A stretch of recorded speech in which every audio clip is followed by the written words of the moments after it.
like this, the South got something to say.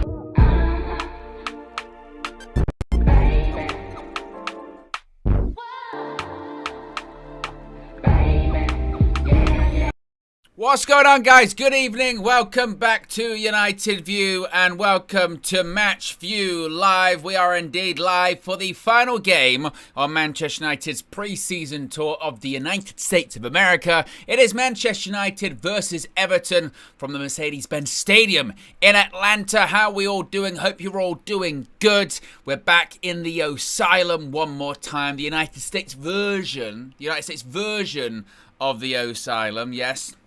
One final time, and I tell you what, tonight's going to be a good one.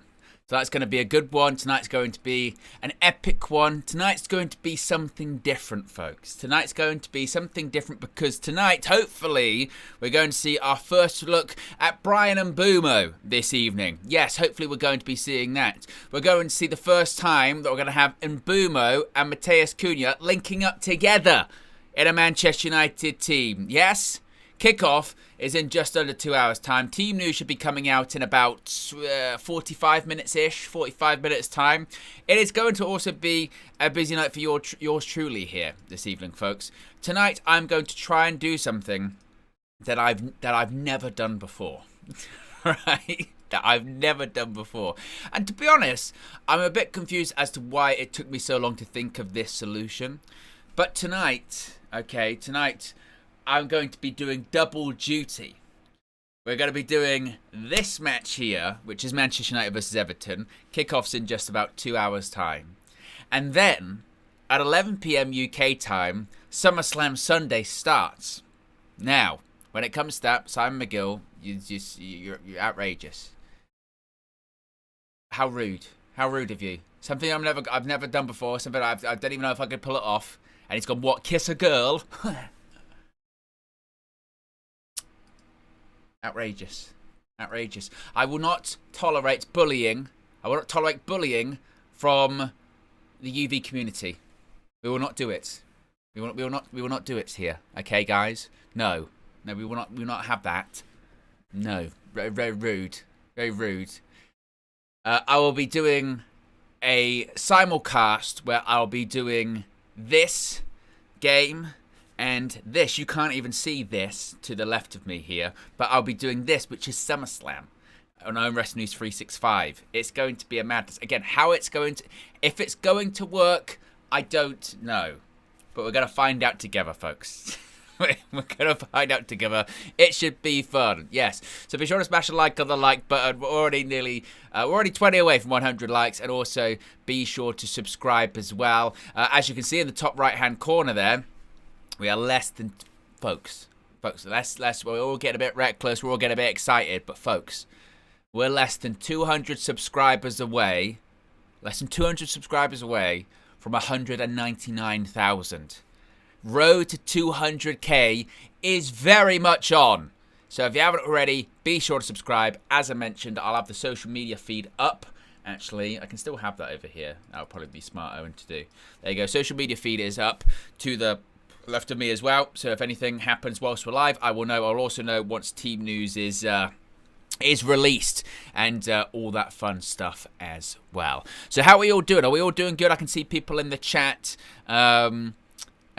Sleep and Comfort says, why is Ugarte and Delict on the bench and in the starting 11? Because it's just one of those predicted ones. It's just a placeholder. It's a placeholder for when the team does actually get announced. But the assumption is that we're going to have Mbeumo and Matheus Cunha back in the starting 11 this evening. What else are people saying here? Skiliano says, I've spent a day at the cricket. No chance I'll be awake for SummerSlam. Well, you never know. You never know. They start earlier. Start earlier. Lux Hills called me a two-headed goat. Oh, very, very nice. Fabsy says, brace yourself, people. Duke Owen, Lord of United View Empire, is here to give us the grace of his majesty in the Asylum. Bloody hell, Fabsy. Oof. I quite liked it, actually. Yes. Lord Owen. Yes. Ruling over my UV Empire.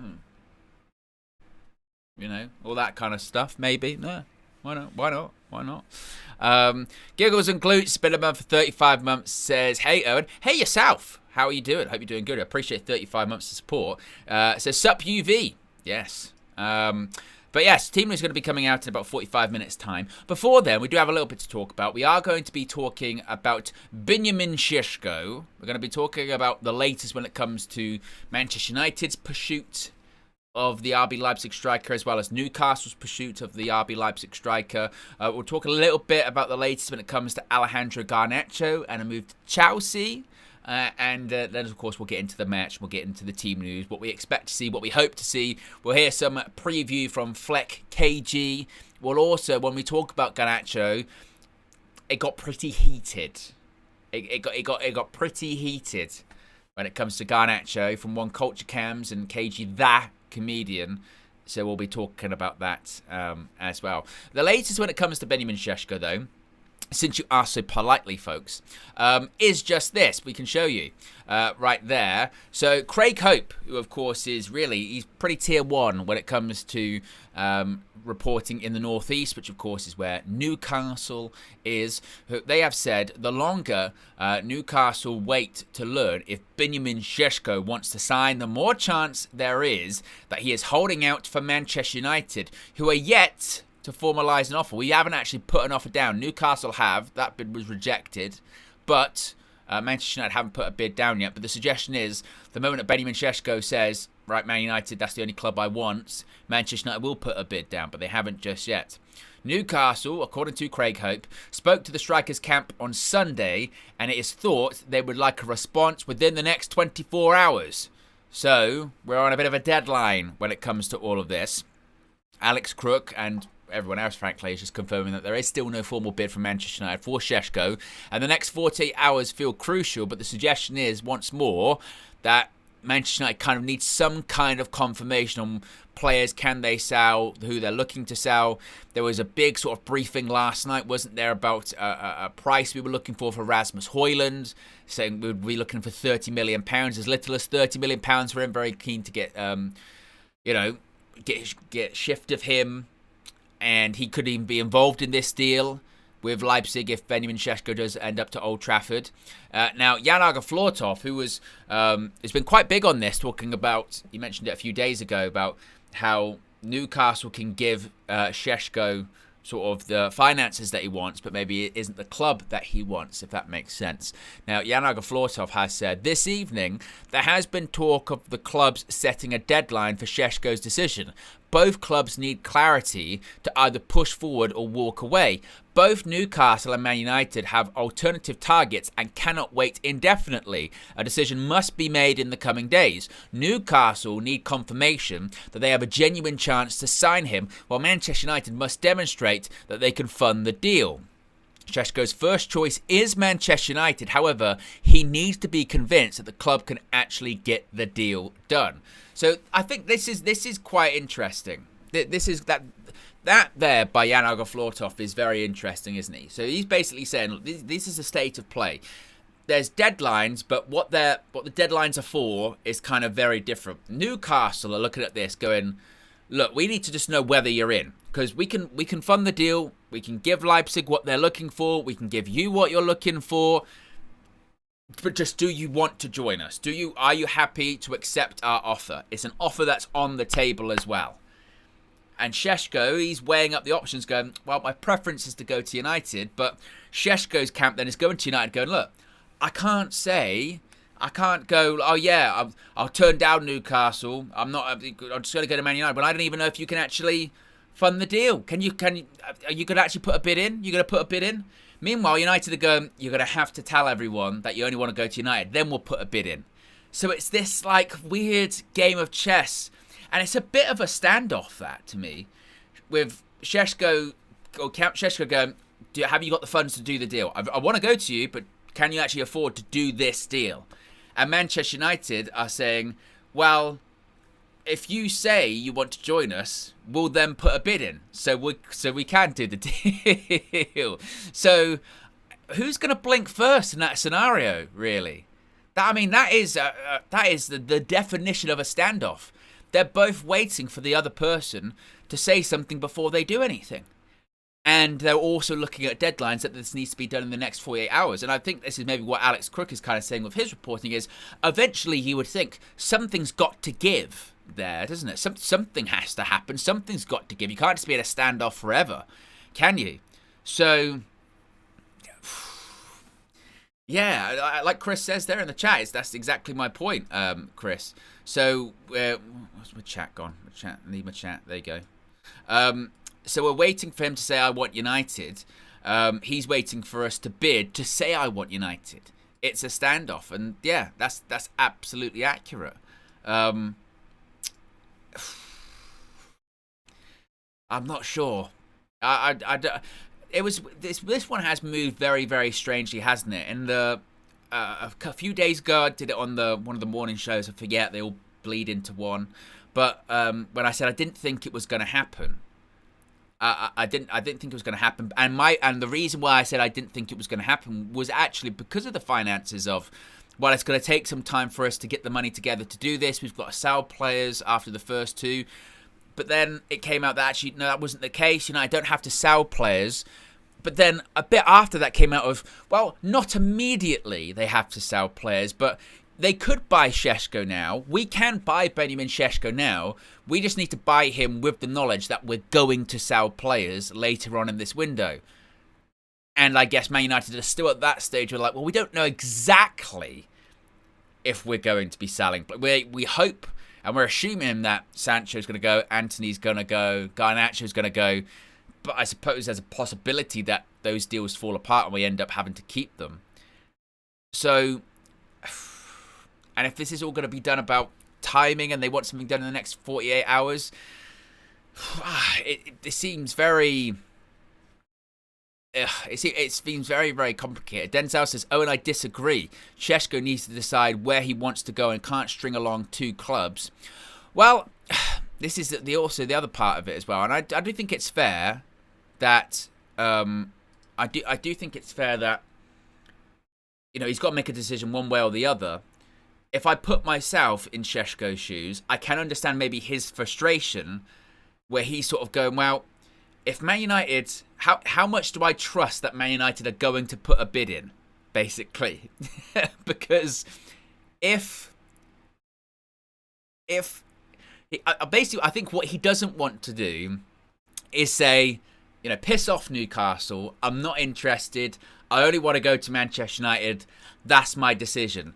Then for United to kind of maybe not being able to get the money together and it kind of falls apart, or Man United to try and haggle a lot with Leipzig to get the price down a little bit, and then the deal ends up not happening, and then it's like, oh shit. Now, when I go back to Newcastle and say, hey, I'm interested in that deal, they go, no, we're not interested anymore, we moved on. But from Manchester United's perspective, they'll probably be saying, look at Matheus Cunha, look at Brian Mbeumo. They had multiple suitors. They had, in the case of Mbeumo, they had Newcastle after them. They had Spurs after them. Chelsea after them. And all of these players said, no, I'm not interested. I only want to go to Manchester United. Make that deal happen. And it took some time. In the case of Cunha, not so much time. But in the case of Mbeumo, a lot of time. But it took a lot of time. But ultimately, he's a Man United player. And it's that kind of faith from both sides that a deal is going to happen. And they're saying to Šeško, you've got to do the same. The difference is, I suppose Cunha and Mbeumo were very aware that Manchester United had the money to do those respective deals. Šeško isn't. He's not aware. He's like, well, I know you've got to sell, maybe. So, something's got to give. Something's got to give in the next 24, 48 hours. Ultimately, do I think we end up getting him? If I had to put percentages on it, I still think we probably end up signing him. But I think at the moment, I think it is quite close. I think it might be a sort of a 60-40 scenario. And that's moved, because if you'd have asked me about 24, 48 hours ago, I'd have said, yeah, I'm pretty confident we'll sign Šeško. Newcastle don't really have a chance there. Then when Newcastle put the bid in yesterday, I thought, oh, okay, they mean business. They're trying to force Man United's hand. I think Man United are trying to buy themselves as much time as they can. I think they're trying to buy themselves time because they do need to sell some players, or ideally they'd like to move someone on. And maybe they think that, oh, maybe this Garnacho one could happen soon, or Sancho could happen soon, or Antony could happen soon. And I think they're hoping if they can get Šeško to commit and say, I only want to sign Man United, that eliminates Newcastle from the race and that gives them more time. Because I think their thinking is, we need time. We need more time to do this deal. So I'd still be leaning more towards, I think we do end up signing him. But I suppose if you're Leipzig, you probably are happy to string him along, both clubs, because you can get a bit of a bidding war going. That's something we don't want to get into. And Newcastle, to their credit, are utilising the one thing that they have, which is they have the money now. They have the money now. They can put the deal together now. So that's what they're leveraging. They're leveraging, we can do this now. We can do this now. They can't do this now. We can do it now. Accept now. Put an offer in now. Now. Go live. Go now. The algorithm. They're thinking that. Go now. Because that's what they've got. Man United, what we've got over Newcastle is, well, he wants to join us. The preference is that he comes to us. So we've got to lean on that. We've got to lean on that. He wants to sign for us. So because of that, actually, we've got him to. We need him to just like confirm and publicly declare, oh, it's only Manchester United. That's all I'm interested in. Whether or not he'll be doing that, whether or not he'll go down the route of Cunha or Mbeumo, I don't know. I still lean, again, 60-40. I'm at 60-40 at the moment that we sign Benjamin Šeško. But it's going to be a very interesting 24-48 hours, I think, certainly. Be sure to smash a like on the like button. Be sure to subscribe as well. Where we at in terms of likes? We are over 1,200 people watching at the moment. If you haven't already, click the like button. We're already close to 250 likes. If we can get to a quick 500. And also be sure to subscribe. Speaking of subscribing, as you can see right there. I tell you what, this is pissing me off as well. This thing is pissing me off. Get rid of that for a minute. Right there. This stream, this whole tour is brought to you by Oxford Natural, by Going Life. Yes, you can get optimized, folks. You can get optimized, and you can start your health journey. You can get your Optimum Daily, which is good for weight loss. You can get your Optimum Night, which is good for sleep. Or you can get both. And importantly, if you scan this QR code or click the link in the video description, it's also pinned in the chat. It's very easy. You can go there, you can subscribe, and you can save up to 70% off. Now, you may say, Owen, I'm not interested in you doing your pitch here. I'm not interested in you just talking, yappa, as Lil Yo-Yo would say. I'm not interested in that. I want proof. And I also want proof in the low-fat pudding. Okay, preferably a 0-calorie pudding, not a very calorific pudding. And I'll tell you what, I'll tell you what, we'll do that. And we will do that by going to my glorious co-host. Now, he's been joining me throughout this journey, but particularly in this pre-season tour. We go into someone that you may know very well. He's appeared on United View several times.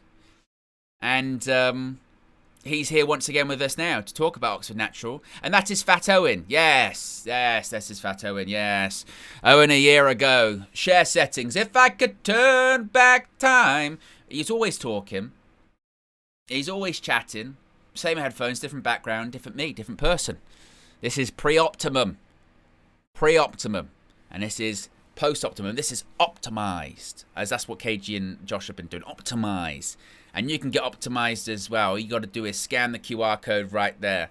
Subscribe. You can save up to 70% off. You can start your journey today. It's never too late. Isn't that right, Fat Owen? He just doesn't. He doesn't want to listen. He doesn't want to listen. He doesn't want to listen.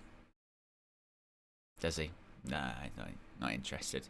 Well, we'll check back in. Fat Owen. We'll check back in later on. Yes. So yes, you can get all your Optimum stuff. It's a brand new and improved formula as well. All the information is in the video description below. Let me see if I open this back up. My YouTube was glitching. Can't be having the glitch. Not on match day. So I'll get this back up as well. I tell you what as well, folks, actually. Am I caught up on super chats? I think I'm caught up on super chats. Am I as well? Yes, I am. Let me check where I am at actually in terms of likes as well, because it's important. It's important. We are currently at nearly 300 likes and nearly 1,200 people watching, which is fantastic. So yes, if you haven't already, click the like button. And No Name says Ozempic. It's not Ozempic. No, can't even get Ozempic here in the UK. Well, I think not like you have to be like properly like prescribed it. It's not Ozempic. You know, I don't like needles either. You know, so not for me. Which is hilarious because you know what I mean. I'm covered in tattoos. But needles. I had a blood test. When did I have a blood? I had a blood test just after Christmas. Yeah, and you know when you have to hold the pillow. If you've ever been for a blood test, you know there's like sometimes you get like a pillow and whatever, and you're doing this with your hands. Where I couldn't look. I couldn't look. I was like, oh my god. Yeah. So no Ozempic for me. No, thank you. Yes. Anyway, what was I talking about? Oh yes, this match. Hopefully, we're going to have Brian Mbeumo and Mateus Cunha start for Manchester United today. Now, Fleck and KG, they're in Atlanta, of course. They were very excited, and they previewed this game. Here's what they had to say in Atlanta, Hotlanta. To United view.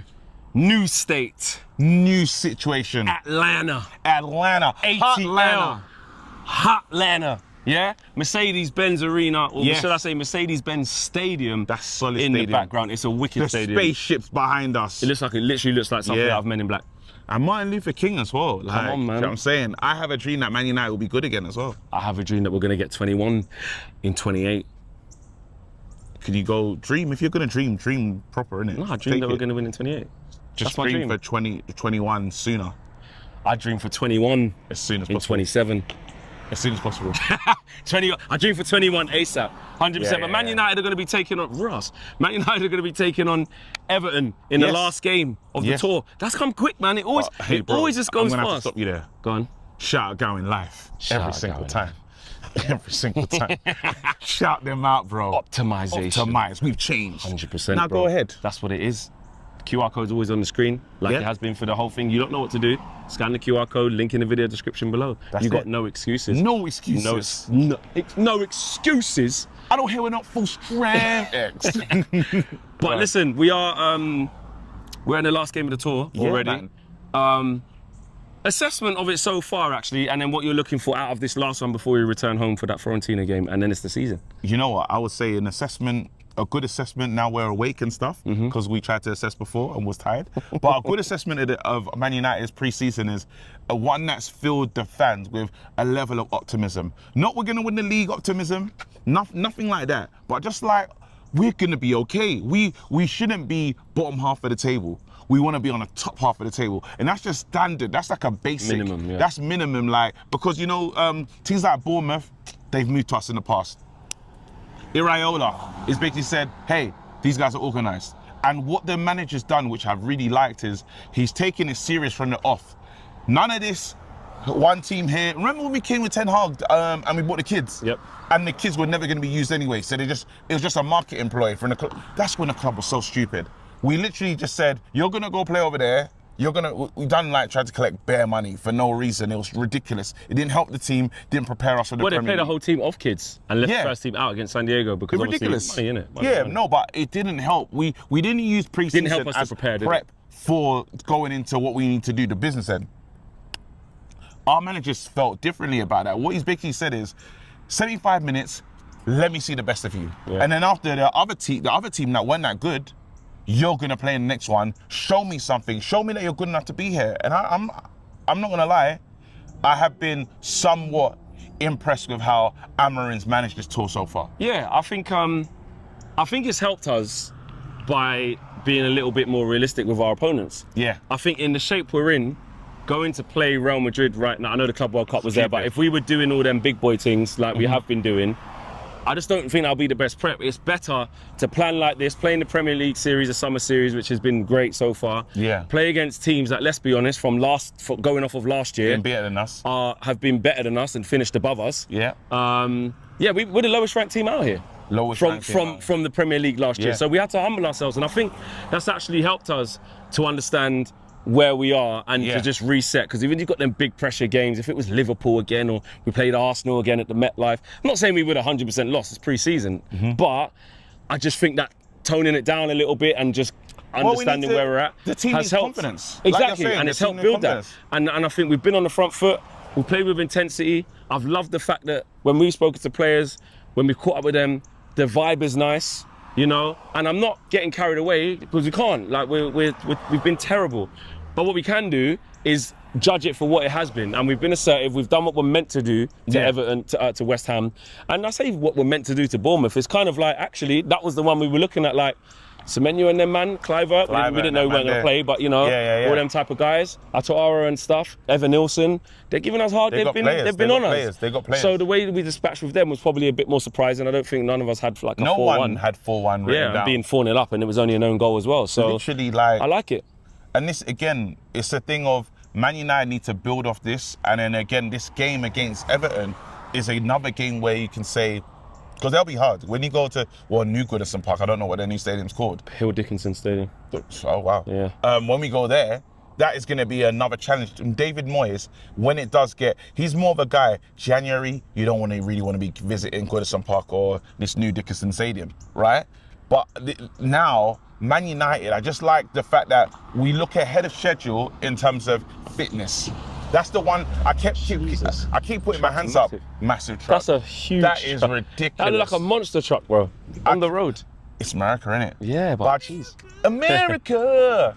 I'll keep putting my hands up in press conferences because I wanted to ask the manager, wait, so what's happened in pre-season? Have you told the players? Have they been given a designed plan? Because they've all come back fit, they've all come back ready to go, and I think the running stats must be up in terms of the pressing and everything. It'll be good to see like the data, the figures, to say, okay, is it in our minds, or are we running harder? Are we moving harder? Even the press together. It's that, because it's not like, it isn't like a full court press of like, they just can't get out. It's like this mid block where when the team's in their first third, we're organised, and then as soon as they're getting into the middle third, we're activating. Yeah. We're activating, which is either forcing them back and then we go on the front foot, and no one's arriving late. Everyone's going in waves together in unison. Kind of like Sporting.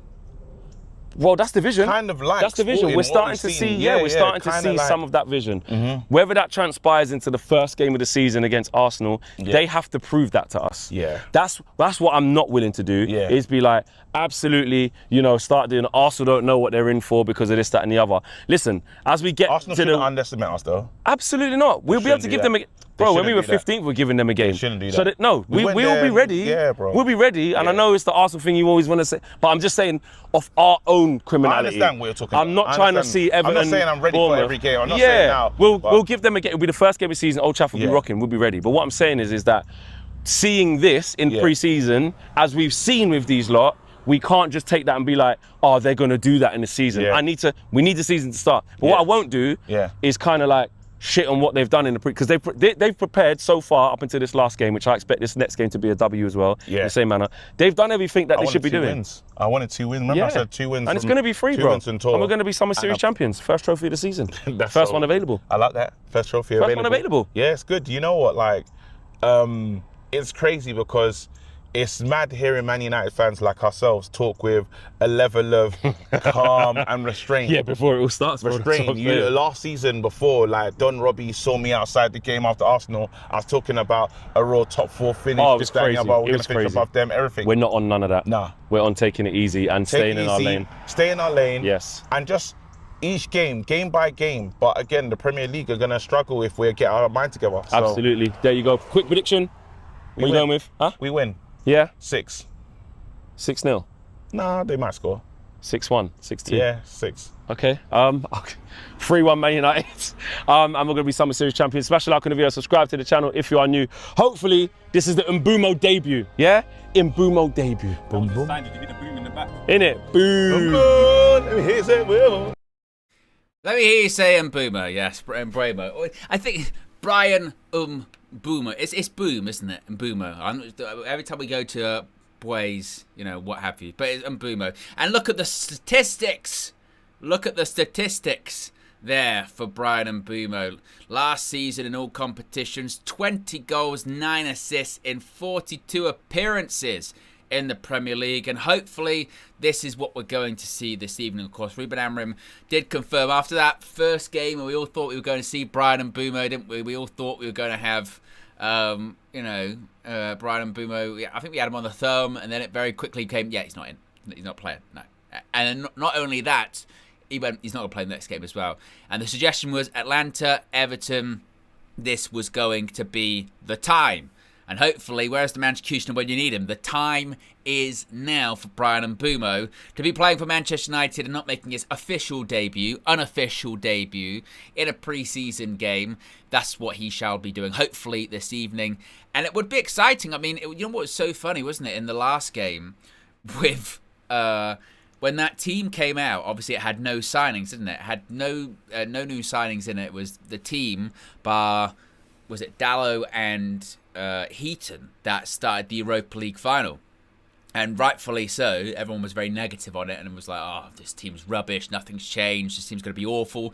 And they played really, really well. So there is this whiff of optimism in the air, and I think that optimism hopefully will continue with Brian Mbeumo and Matheus Cunha being named on the same team sheet. Now, when it comes to Cunha as well, a lot of people expected him to play the last game. I expected him to play the last game.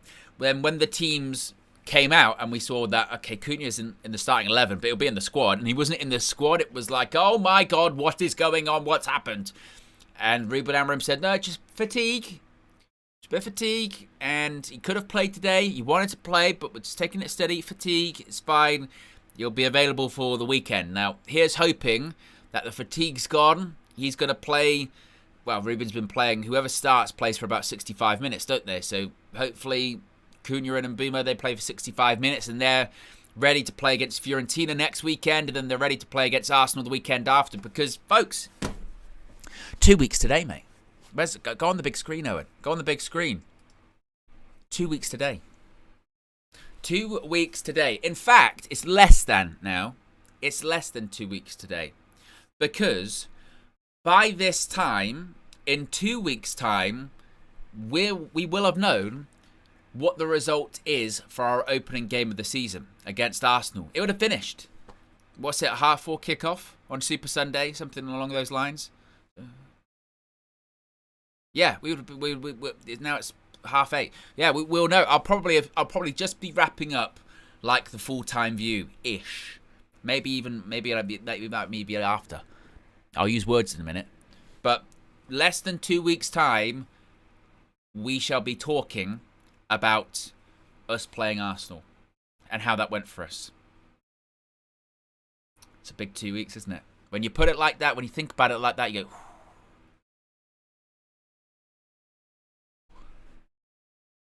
Big 2 weeks, isn't it? And a lot's going to happen in that 2 week period. A lot has to happen in that 2 week period. As Flex and KG said, first trophy on the line. People say that's shameless. Who gives a shit? Okay? Win a trophy, and I get a Manchester United WWE Championship according to Flex. Maybe. You know, we don't know if that's been officially confirmed or anything like that yet. But we're hoping. Here's hoping. We've got close to over 1,500 people watching at the moment, which is absolutely fantastic, guys. We are less than 70 likes to go until 500 likes, which is great too. So if you haven't already, click that like button. Let's see if we can get to 500 likes. Team news should be coming out in about 10 minutes time-ish. Sometimes the team news comes out around an hour before kickoff. Sometimes on this tour it's been around sort of like, I don't know, a bit earlier than that, an hour 15. So we shall keep an eye on it. I've got the social media feed to my left, so I can see that whenever anything happens and what have you. We'll be there. And I know I've got my. It's almost like the regulars in the chat. Like Ridwan definitely works as like a producer for me on these Match View Lives, particularly on the pre-match. If something happens, he'll put something in the chat, goes, someone's tweeted. Sometimes he messages me, this is what's happened. I know I've got my producers in the chat. Yes, my producers in the chat. They're always there for me. Chris says, Owen, who turns heel tonight, Cena or Cody? Well, one thing's for certain, Chris, we'll find out together on Owen Wrestling News 365. We'll find out together on my channel because we'll be doing it in real time, live. And even though SummerSlam starts at 11, and Manchester United will still be playing at that period of time, I'll be live on two channels at the same time. And then once this ends, I'll be completely there live focused on that, but I'll be doing both at the same time. Multiverse settings this evening. It's going to be great. It's going to be a lot of fun. But to answer your question, don't know. don't know. I feel like it might be a bit of a double turn. I'm feeling double turnish is how I'm feeling for this evening. Let's talk about Alejandro Garnacho before this team news comes out. So the latest from Fabrizio Romano when talking about Garnacho is that Chelsea is now truly convinced with Alejandro Garnacho. Personal terms will not be an issue because, of course, he's not on that much money at Manchester United. He's on was it 50k a week? I think his wages are, so they won't be an issue. And he's wanted to join Chelsea since January, or as Robbie would say, January. He's wanted to join them since then. Negotiations with Manchester United are expected to begin soon this month. So that's a big one, That's a big one because, as Flex has mentioned several times throughout this summer, Alejandro Garnacho is our most sellable asset. Regardless of whether you think he's good, bad, or somewhere in the middle, he's a player that's still young. He's played over 100 times for Manchester United in the Premier League, or Sergio Reckless in the Premiership. And if we can get a good fee for him in terms of PSR, it's pure profit. If the shoe was on the other foot and we were chasing a 20-odd-year-old that had played over 100 times for their club in the Premier League and scored in cup finals, we'd be charged £100 million plus add-ons, right? So we need to make sure we don't let our desperation get in the way of a good price when it comes to this one. But Chelsea, there are a difficult group of people to negotiate with because they will get a good deal. That's what they do, Chelsea. And it just depends, like with the Šeško thing earlier on, how desperate do United get? How desperate do they get? Now, what was quite interesting about all of this was a very intense back and forth between KG, that comedian, Culture Cams, Sam and Flex. And I'll show it later on because it's a longer clip. I'll wait for the team news to come out. But I think that when it comes to Garnacho, and shout out to Eminem, not the rapper, one of the UB members, because he was in the chat when this was happening in December and January. And it did kind of get lost, didn't it? Because of the whole Rashford, he's on his way out, and he fell out with Ruben, and Garnacho kind of fell out, but then got back in, and all this stuff. We kind of did... It was kind of put out there that, like, Chelsea were going after Garnacho, and Garnacho and his camp weren't sort of soliciting that offer, which is complete bullshit because it takes two to tango, right? You need a dance partner. And during the winter transfer window, Alejandro Garnacho and his representatives were actively trying to solicit a move to go to Chelsea. They were actively saying, come bid, put in a bid for us. We're interested. We want to leave. Like, I'm happy to leave. No problem. We'll go. Yeah. If you want to put a bid in, we'll go. So this wasn't a one-way thing. And now they're doing it again. Which is, Chelsea. He's basically, his transfer strategy is doing that shitty Chelsea song, which is, who do you want to join, Ghana? Chelsea. Anyone else? Chelsea. And actually, it's what they use when they've just scored a goal. They go Chelsea. When they want their team to defend, they go Chelsea. When they've lost a match, they go Chelsea.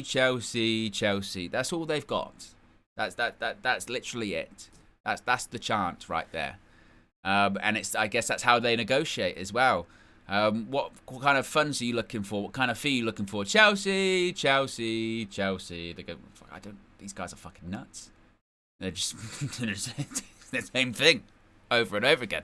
It's what Garnacho's transfer strategy is. Chelsea. And he'll do well at Chelsea. I've got to get out of the circle because otherwise... I'm going to do that for the entire of the match. I think he will end up going there. I think he's making it very obvious that's where he wants to go, isn't it? Occasionally, we see this report from Fabrizio, which is he wants to stay in the Premier League, and then it's where does he want to go? Chelsea, you know. So I think it will happen. It's just a case of, I suppose, how quickly will it, you know, will Chelsea put a bid in? And someone mentioned it in the chat earlier on, and it's actually very, very true. Chelsea usually don't take that long, do they, in terms of sorting out these deals? So maybe that, but they are smart when they do transfers. They know if there was ever a deal which, Manchester United tickling us with a feather. That's what Manchester United are doing with that social media post. Manchester United have just tweeted out a GIF. Go on the big screen, Owen. Go on the big screen. They've just tweeted out a GIF of Brian and Mbumo walking down the tunnel at Old Trafford.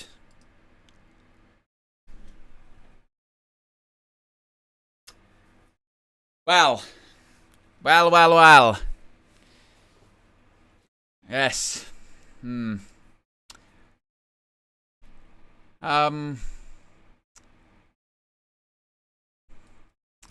I think Jared Branthwaite might have to be a bit concerned, a bit worried, because what Brian Mbumo is going to do to him this evening. Rastafari, lick him up, Rastaf, lick him up.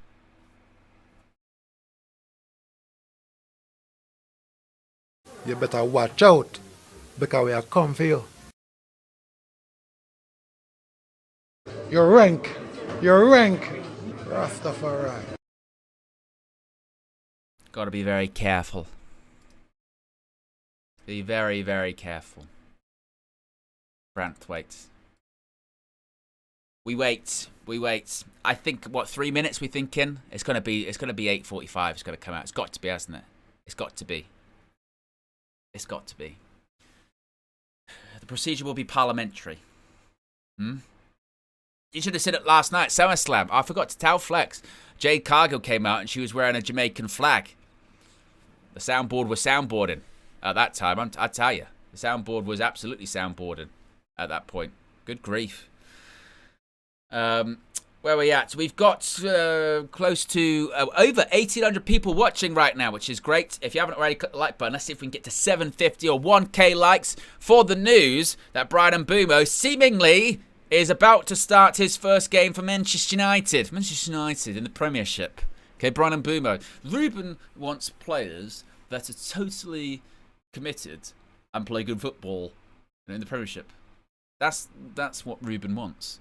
And Brian Mbumo, I think actually fits into that category. We're a chemical company, and it's about compound chemicals, putting chemicals together in a chemical company for Manchester United in the Premiership. Brian Mbumo, Ruben.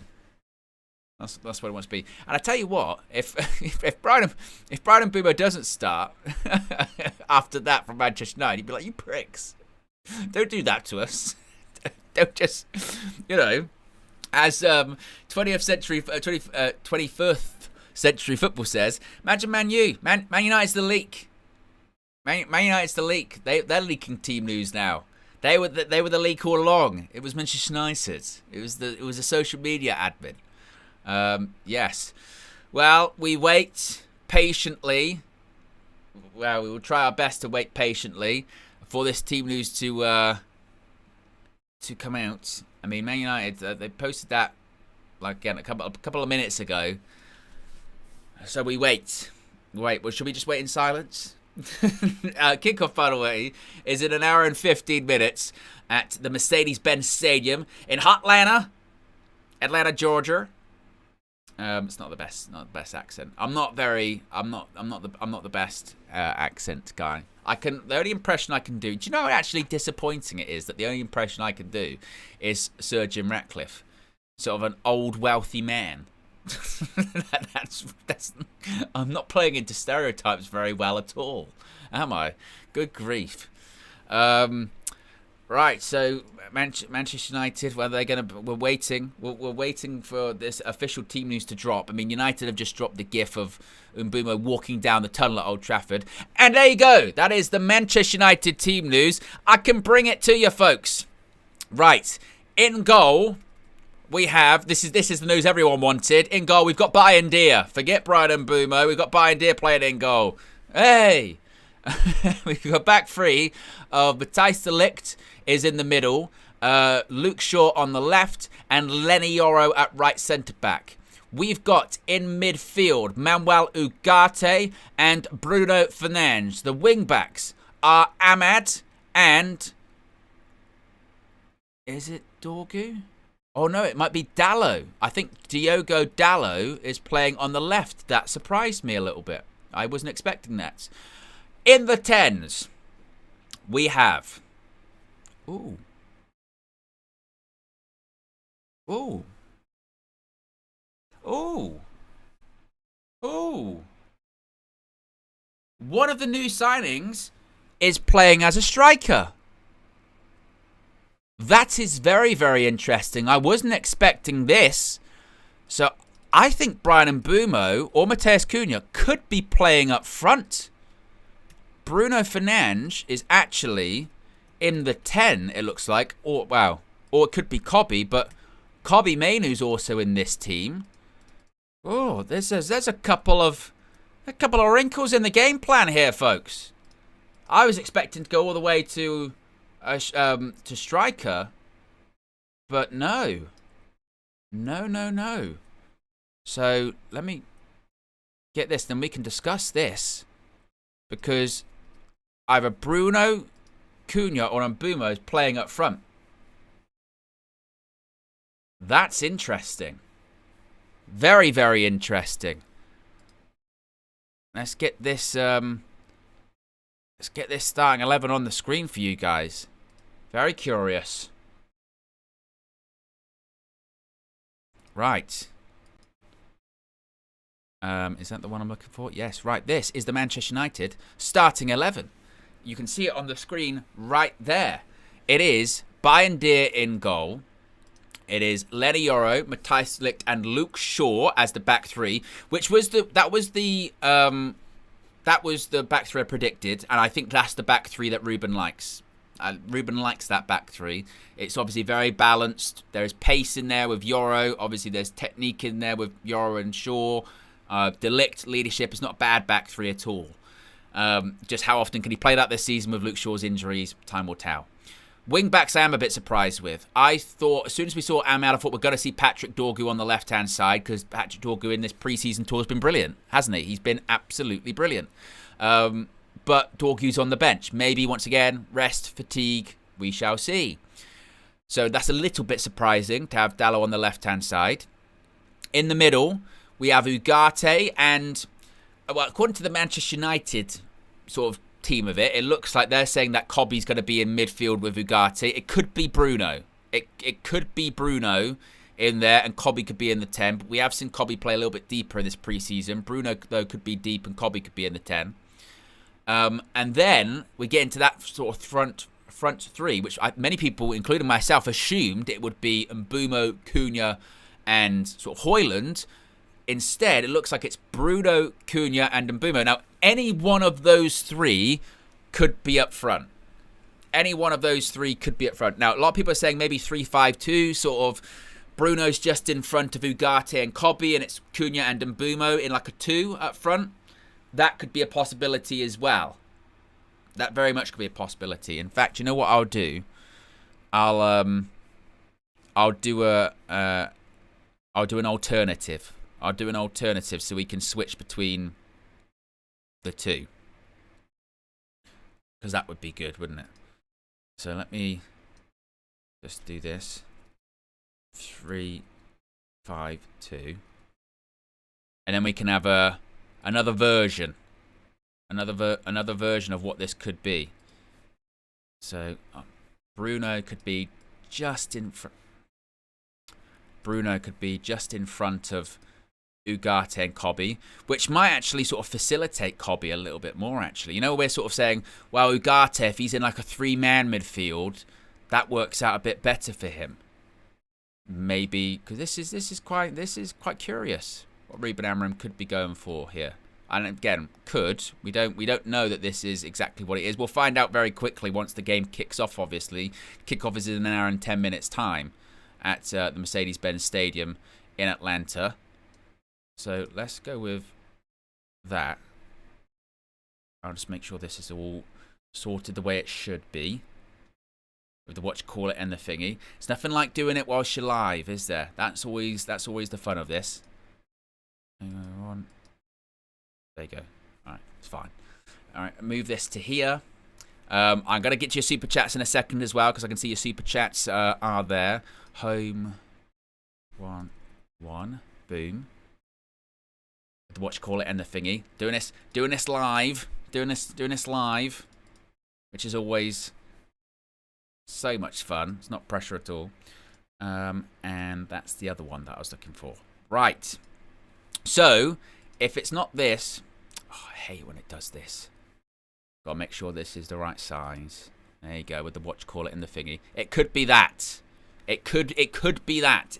That might be the other one.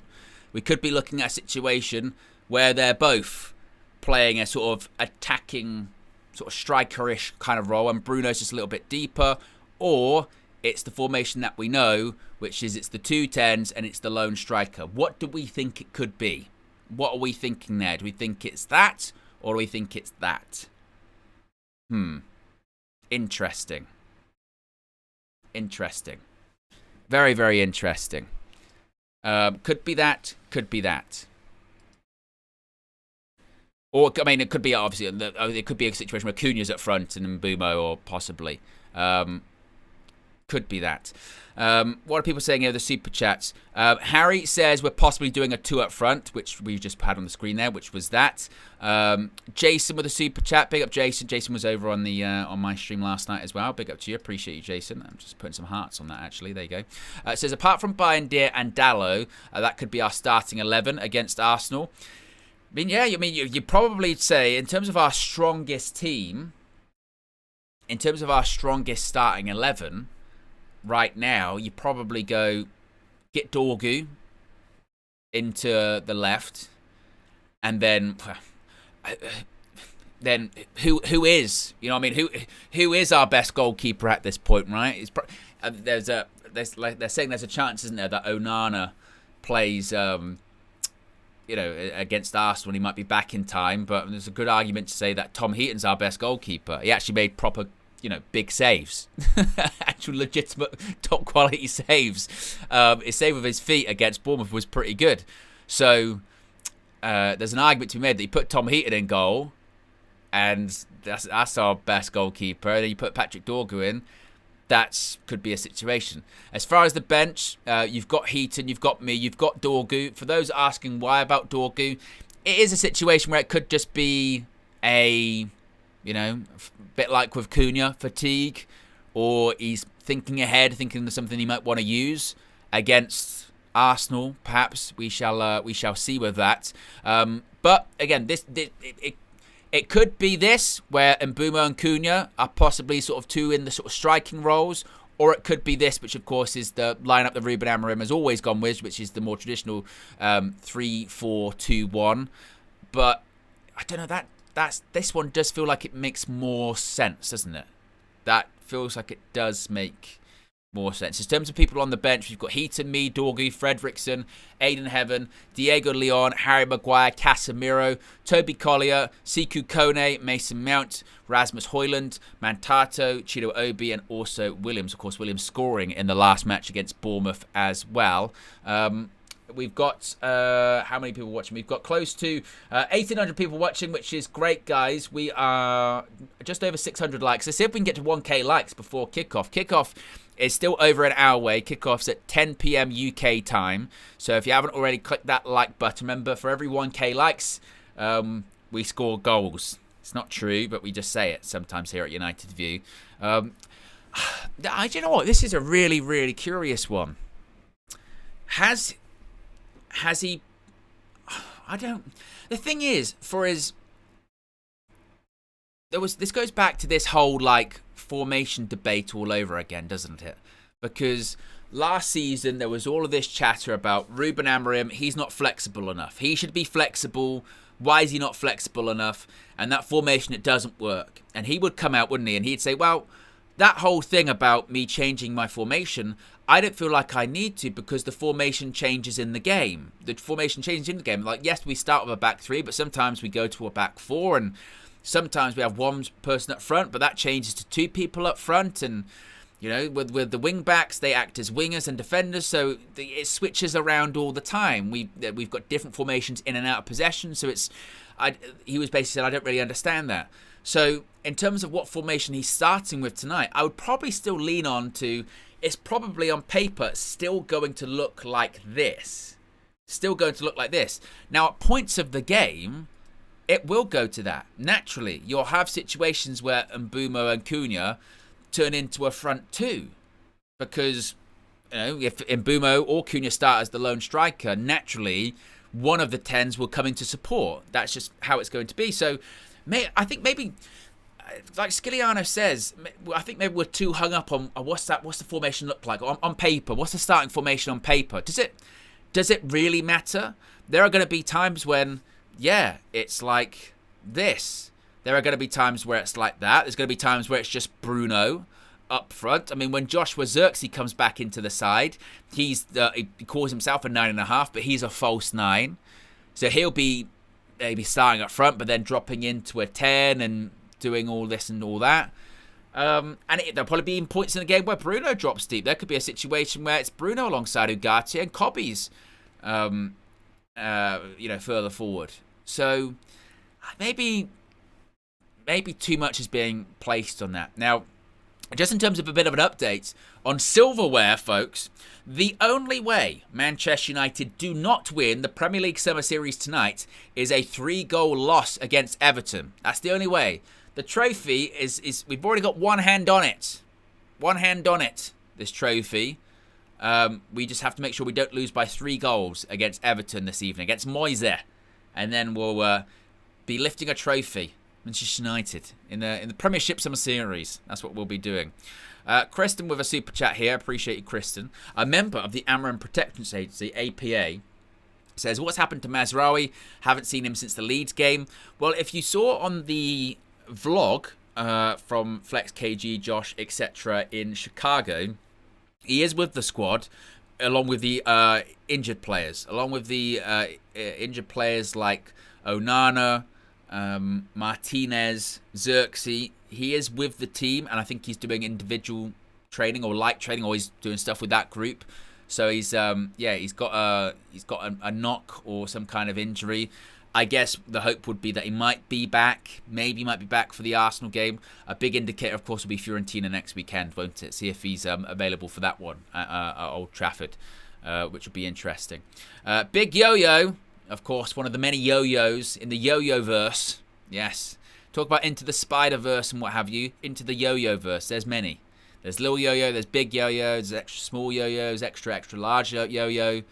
It's like that Saturday Night Live sketch where someone's in it, like Jim Carrey, and all of his characters are there.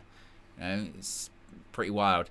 Big Yo-Yo says, almost time to get that bout. Well, I hope so. You know, Flex still is not saying I can have it, which I think is a disgrace, honestly, but we try our best. We're 3 likes away, folks, from 700 likes. See if we can get to 750. See if we can get to 1K. We've still got over 1,800 people watching right now, which is fantastic for a Sunday at 9 p.m.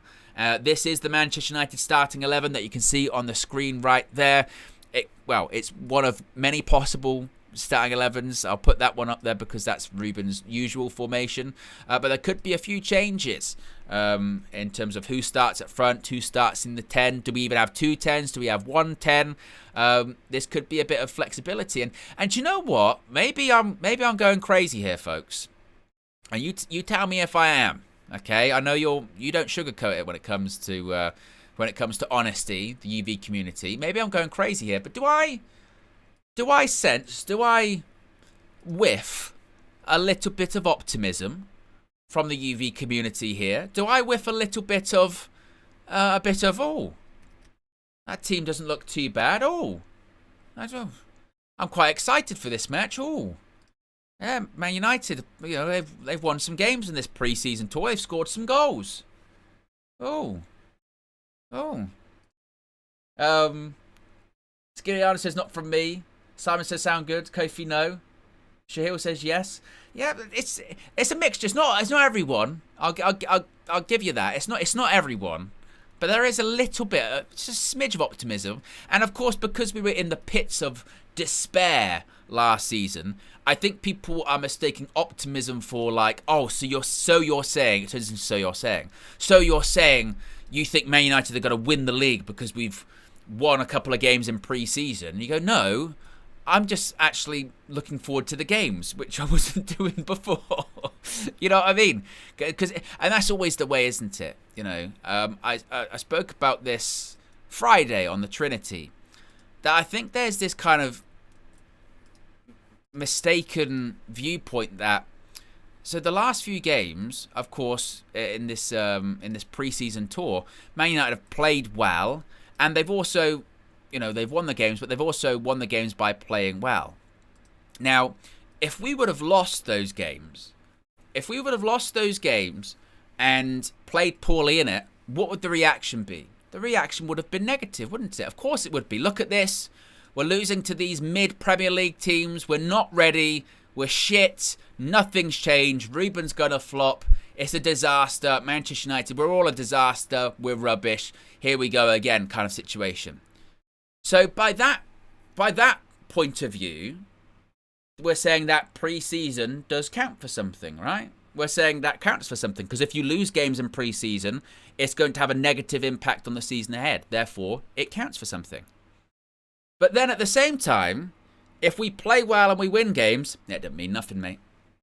Doesn't mean anything. It's not going to have an impact on the season ahead, so don't know what you're talking about. Well, it either matters or it either doesn't. Right? So you have to keep the same energy both ways. Either there is something you can take out of it. It does count towards something. Win or lose, i.e. win and it's a positive, lose and it's a negative. Or it doesn't matter. So if you win games, it has no bearing on the season. It really doesn't matter at all. And if you lose and you don't play well, it doesn't matter. Now, what we can probably learn from the last few seasons from United is that when we've had pretty poor pre-seasons, which is what we did have the last two seasons, when some poor results, poor performances, and we looked off it and didn't look ready, we weren't ready. We weren't. Our last good season, which was Eric's first, we actually had a pretty good pre-season that time around. Now, it doesn't always count for everything. Louis van Gaal won every single game in his first pre-season, beating the likes of Real Madrid, and we thought, oh my God, Louis is going to take us to the promised land. We lost our first game against Swansea at home. And he was playing three at the back with Paddy McNair and Tyler Blackett. It was madness. But that season, we did qualify for the Champions League. So you can go, well, maybe there was sort of something in all of that, because we did have a good pre-season. We ended quite well. So I think that, like with everything, there's some good stuff you can take from it. There's some bad stuff, obviously, you can take from it. I would much rather be in the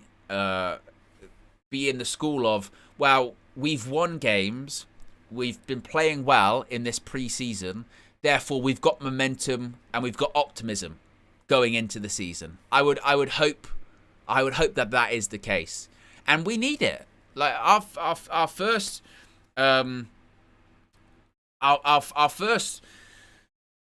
of the season, it's a brutal one. Absolutely brutal one, in that it's Arsenal at home, a team that the expectation is they'll be challenging for the title. They'll certainly be in the top four. So we need momentum and we need positivity, particularly with the sheer shit that we watched most of last season. So, I'm feeling a bit more optimistic about Manchester United, but that doesn't take a lot, because that's what we were begging for. Begging for it. I've never recalled a time as a Man United fan, particularly whilst doing this, but let alone just as a United fan, when the season ended and we were genuinely happy that it was over, like to the extent where that was the optimism, wasn't it? The optimism was, thank God this is over. I'm so happy this is it. I'm so happy this is over. And then when we didn't think it could get worse, those post-season friendlies against in Hong Kong and in was it Singapore, or were they all in Hong Kong? I forget. When we lost to Asian All-Stars, that was the lowest of the low, wasn't it? I mean, I know that you could say Europa League final against Spurs, and that was really low, but Asian All-Stars, that was even worse, I feel like. Maybe not. Maybe I'm over-exaggerating there. But it was just awful. And we said going into this pre-season, what did we want? Malaysia. It was Malaysia. Thank you, Steffi. We said, what do we want to see? It was like we just want to see goals. Just please show some goals and show some patterns of play. You know, don't win a match by fluke. Just show something. And you know what? We asked for it, and so far, not totally, you know, the preseason isn't over yet, but so far, what we asked for, we have got. We've scored a lot of goals. Was it 6 goals in 2 games? There has been patterns of play. There has any sort of metric I think you want to look at. You go fitness. We look so much fitter. And Ruben Amorim's talking to the media. They're asking about Mbumo. He says he's always excited. He says it's a good opportunity, especially for Brian, to have the feeling with the team and use the game to try and see different things, different players in different positions. It's one more game to prepare for the future. It says, is there anything specific he would have said to Mbumo ahead of the first game in the red shirt today? He said nothing special, just to enjoy, just to explain really, really well the role, how the player to be relaxed in the game. And then he had the time to feel at home, so he's ready to start. Tim Howard's asking him a question, saying there's so much noise on the outside of Manchester United, good and bad. This pre-season feels good, looks good, feels good, smiles on the faces. Players are taken to the system and motivated. How important is it to you to not get overexcited, and there's still work to do? Ruben says, we can have that feeling of, we are improving, but we know that the Premier League is a different world. We can do all the good things in the pre-season, but against Arsenal, if you don't start well the game, everything's in the past. We need to understand that in our club, for me, a normal game against Bournemouth, it seems like everyone's getting really excited. He says he gives an interview, says some things. Sometimes I'm joking around. And then you see. So he said he was sort of joking around about the 20 years thing, and he says it gets taken for. That's the thing, Ruben. You can't joke with the media at Manchester United. They can't. You can't do it, mate. He says the most important thing is to see that the team is playing better. That is his focus. Graham Lasso says the team looks like it's had much better balance. And he says when the players lost the ball, lots of people pressing. Mason Mount, he's naming in particular. He's asking who's going to be pressing in that front three. He says it's impossible to press high, to recover the ball in high areas, if you don't feel the team is sprinting for the ball. He says he thinks Bruno works really hard. Really, really hard. And Brian, he says if you see the games for Brentford, he's near the defence. And he says he's also looking at the players that can run back. So that was also the important part about Brian Mbumo as well, isn't it? It wasn't just signing him for, obviously, his offensive qualities, which, of course, we all know, the 20 Premier League goals last season, but also his defensive duties, his ability and willingness to run back and defend. Yes, that's something else to consider as well. We are just 22 likes away from 800 likes, folks. So if you haven't already, click that like button and be sure to subscribe. Actually, very quickly, where are we at in terms of subscribers? Because we're very close to 199k. Let's actually quickly look. Ooh, you can see it right there. Look, 110 subscribers away from 199,000. And then it's the final countdown. I need to get on my sympathy. You know what it is? My setup is so all over the place this evening because I've got this screen for Man United, this screen for SummerSlam. I've got 2 microphones here that connect to this and all that kind of stuff, that I don't actually have my soundboard via tablets here. Usually I have my soundboard that I can sort of do stuff with here. I have to do it on the computer, so I can't do that, which is annoying. It is very frustrating. But yes, if you haven't already, be sure to subscribe. You can see right there, closing in on 199k, 200k. Do you think, could we do that before the start of the season? Could we? Maybe? Is it possible? Oof, I don't know. Nathaniel has been a member for 15 months. Appreciate 15 months of support. Nathaniel says, Owen, just cash in the briefcase on Flex. Seth Rollinson from the bout. I would absolutely do that, Nathaniel. The problem is I don't have a briefcase, and I don't have a guaranteed contract. That's the issue. I don't have that available for me right now. Trust me, Nathaniel. If I had the briefcase to cash in and get the Manchester United WWE Championship, I'd have the Manchester United WWE Championship right now. I'm not going to wait. I'm one of those people that would win Money in the Bank and then cash in the same night. The moment I got that briefcase, I'm not waiting a full year to cash in or anything like that. No chance. Brian says, Ruben loves him some Dallo. Let's be for real. Dorgu has been our best player. Why not keep rewarding him? Excited to see Ahmad and Mbumo link up. I wouldn't look into it too deep like that. I don't think we need to be going, justice for Dorgu, release Dorgu, or anything like that, because it's not that. In a pre-season game, if this was the first game of the season against Arsenal, then I'd be saying, all right, fair enough. Why is Dorgu not playing? He's been arguably our best player on the tour. But in a pre-season game, when it can be anything, like we saw in the last game with Mateus Cunha, with its fatigue, a knock, rotation, etc., etc., etc. As a variety of different things, like Ruben sort of saying, well, we're checking out different people in different positions. Sometimes it's really not that deep, is it? It's not really that much of a thing. But what I will say is, it's actually a testament to Patrick Dorgu in his performances so far in this pre-season tour, that when he's not been named in the team here, people are going, oh, where's Dorgu? Dorgu should be playing. I tell you what, that's a huge credit to Patrick Dorgu, that. Because a few games ago, if you'd have said, oh, Dorgu's not playing, mostly people would have gone, well, I don't even think we'd be discussing it all that much, would we? We wouldn't. We wouldn't even be talking about it. But he's been so positive against West Ham and against Bournemouth, with his energy, getting forward, obviously crosses, goals, that when he's not named in the team, we're going, oh, I tell you what, that's a bit harsh maybe on Patrick. So fair play to him for already getting that kind of reaction out of people. I'd be very surprised if he didn't start against Arsenal. And with that back, if you take Dallo out of that and you put Dorgu in there, I really like that back three. I think it's very balanced. You've got obviously De Ligt, who is that leader kind of figure, wins headers, strong, maybe not the quickest, but again a good leader of a defensive unit. Luke Shaw, you've got the left-sided centre-back, who, if he's fit, but it's the big if, technically he's fine.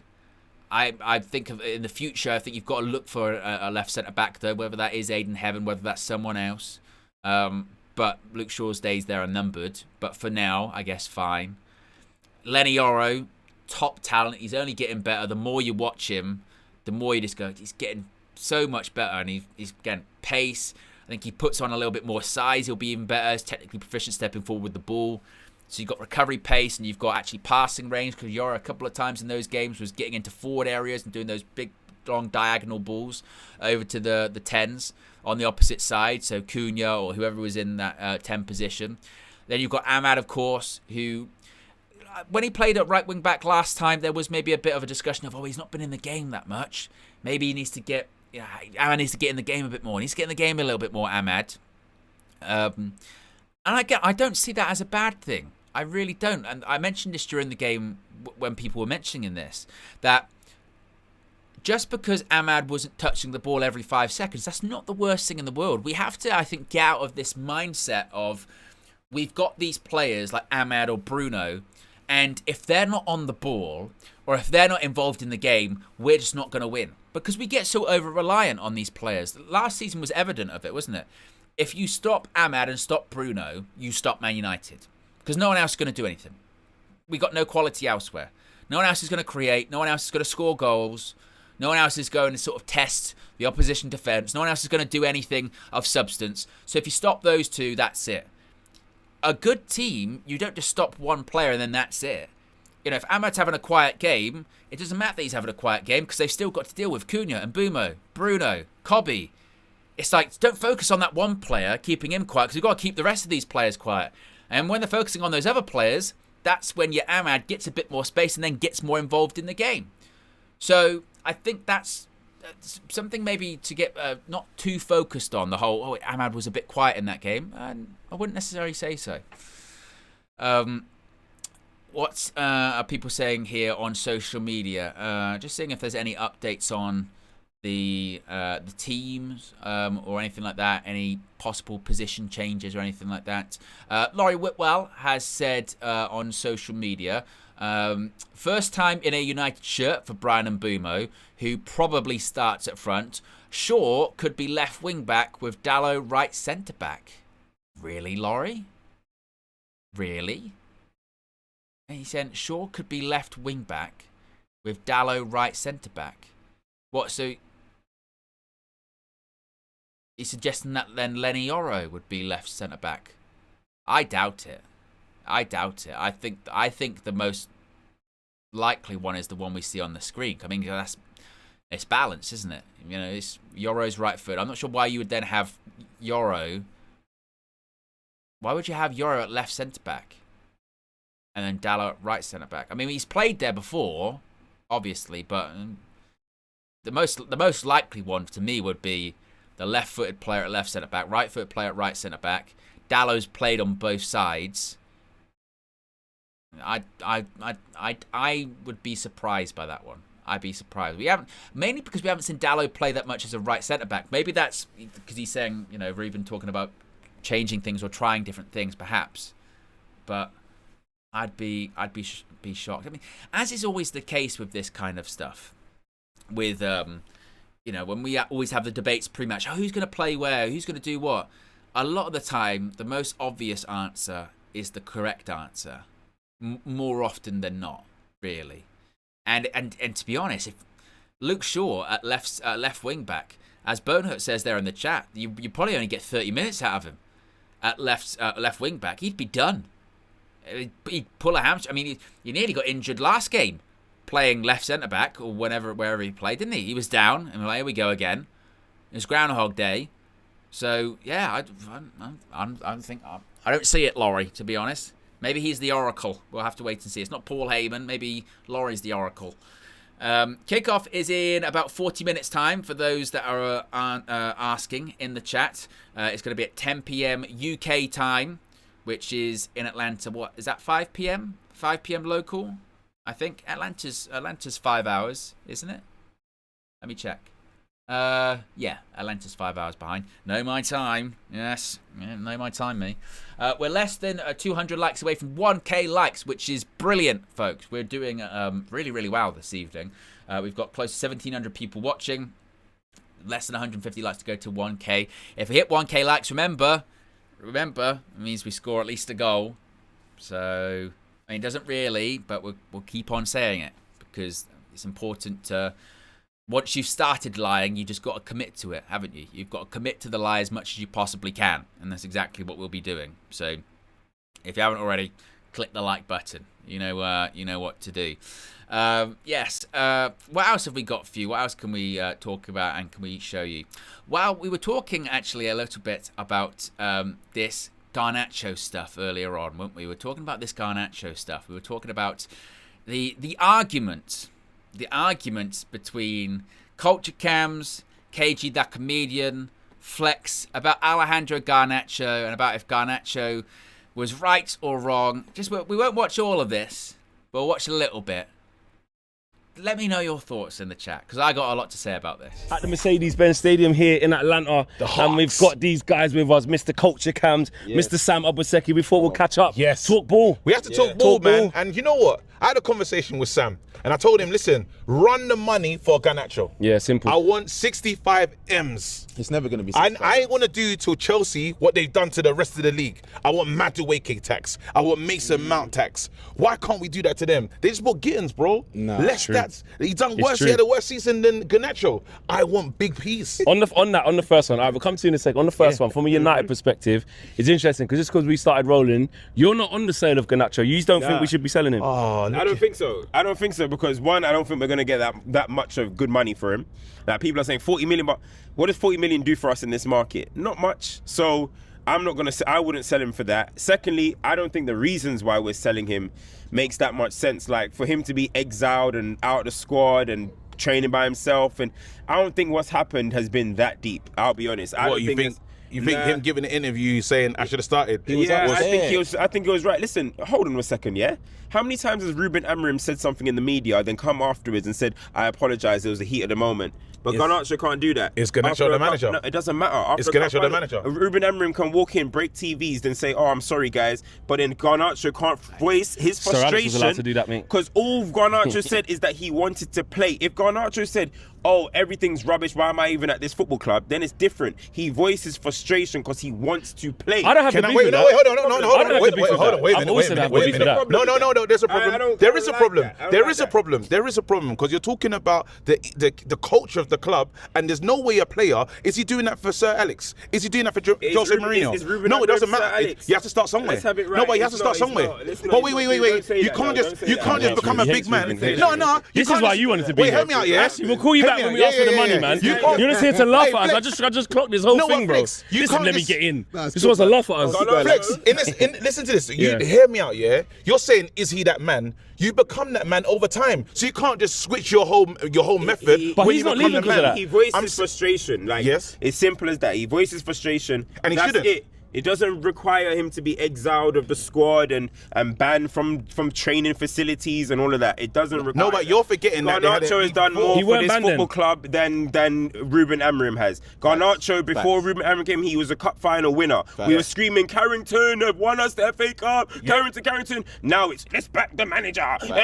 Ban him. I don't. So wait, I don't believe in that. Are you one of them stand behind Sancho guys as well? No, I've never been, bro. I take everything on a case by case basis. Yeah. I don't think what Garnacho has done requires him to be training by himself. And then you're saying, run me the Madueke piece. Why would they run Madueke piece when we're painting him in this light? When we're telling him to train alone? Do you know what they're going to do?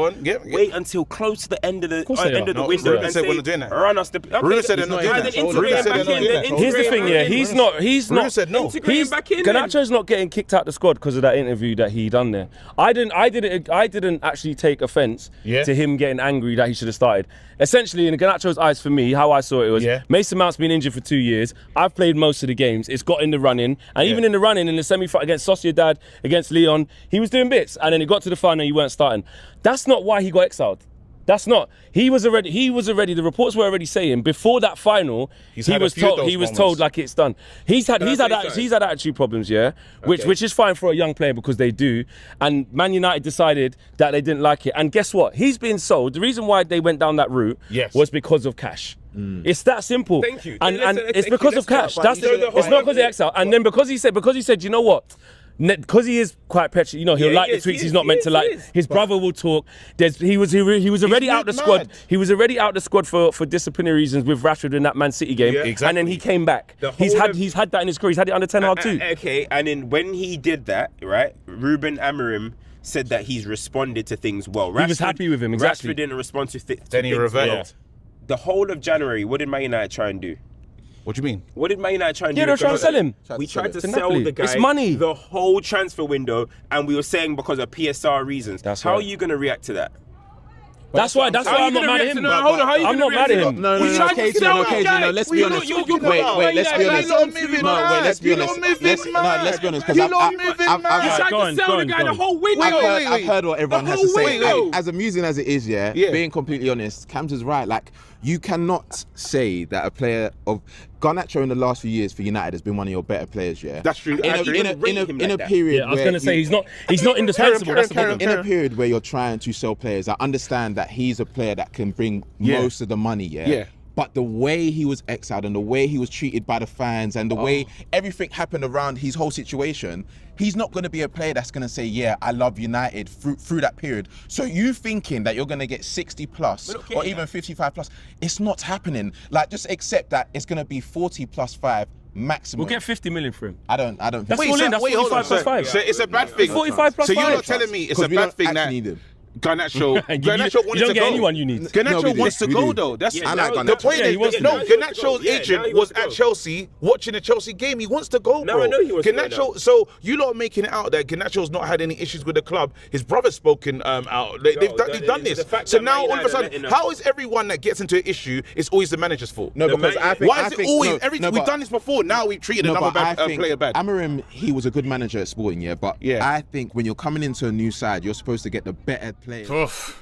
all kicking off, wasn't it? Getting a little bit angry there. And I tell you what, I felt bad for KG there. I felt bad for KG the comedian. You know, like sometimes when we do these red carpets or full views or what have you, and he goes, I feel like I'm being gaslit, you know? And I feel like KG in that situation was talking a lot of sense. He was. I was also. Do you know what? This is how silly I am, right? I could not have participated in that whole debate. Do you know why I couldn't participate in that? Because the moment that Culture Cams kept saying Garnacho, I was out. I was out. I thought it went. The thing is with Garnacho, when he kept coming to Carrington and Garnacho, I can't concentrate anymore. I can't concentrate anymore on the topic at hand. I can't concentrate on what is going on right now because Garnacho. What in the public school? Who the fuck is Garnacho? Arise, Sir Garnacho. I was thinking. I was like, well, I'm out. I was like, Dragon's Den settings. I'm out. I can't even participate. I'm gonna have to leave. It's like jury selection. I'm biased. I've got to get out. So yeah, it was madness. But look, hey, gets opinions going, doesn't it? You know, Garnacho.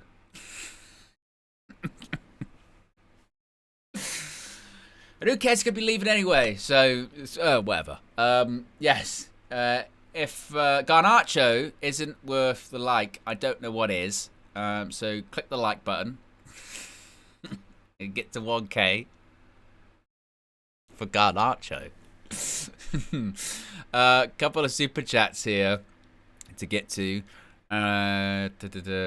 Harry says the app has Cobby in left wing back position and Ahmad in the 10. I'd be very surprised at that. Really? Good grief. Kristen says, let's play a game. What minute is everyone predicting for Shaw to start limping or get injured? Well, no. We're not putting that kind of out there into the universe. No, we're not. It's DJ Buzzy says, this debate was crazy. Garnacho should have gone to the manager's office, like his attitude was off from the start. He wants to go, stop this player FC. Do you know what as well? I don't care. You know what I mean? I'm so over it at this point with about the chicken or the egg debate. Did the player want to leave or did the club want the player to leave? Who was pushed first? I don't care. Like I really don't. Maybe that makes me less of a person. Like I'm not sort of willing to find out, you know, what the sort of initiation of it was. Big up to Bodehurt, rejoined the UV members club. But I don't care. I really don't. They want him to leave, and now he wants to leave. So who cares? Everyone gets what they want, right? And yeah, just make sure it's a fair enough money. So yeah, I always equate it to the analogy I use with all of this, and I said it with the Rashford thing. It's like you see someone you know, And you go, hey, how's it going with you and so? They go, oh, we're not together anymore. And you go, oh, that's a shame. I thought you two were going to stay together forever. I go, well, what happened? Yeah, well, I had to break it off. You know what I mean? I had to break it off. It was just getting a bit too much. You go, oh, okay, well, that's fair enough. And then a few days later, you see the other person. You go, hey, how's it going? I haven't seen you in a while. Let's go. That you're broken up. What happened there? And they go, yeah, I just had to finish it off. It was too much. I had to initiate it. You know, it just wasn't working anymore. And you go, all right, cool, fair enough. Knowing that you've both heard both parties say it was the other, or it was their fault. But what do you really know out of it? They're not together anymore. And then you go, do I care enough to figure out what's actually happened there? Do I really want to get involved in? Am I going to do this sort of Sherlock Holmes detective work of, it was, yes, this is the person they initiated first? No. I'll use my energy better because I don't care. And the moment a player leaves Manchester United, I hope they do well wherever they go, but I really don't, I don't follow them. I don't really care that much. It's just like, whatever, isn't it? Really. That's why I never got the whole, when Sancho went to Dortmund the first time, people were doing Sancho watch-alongs. Who cares? Just whatever.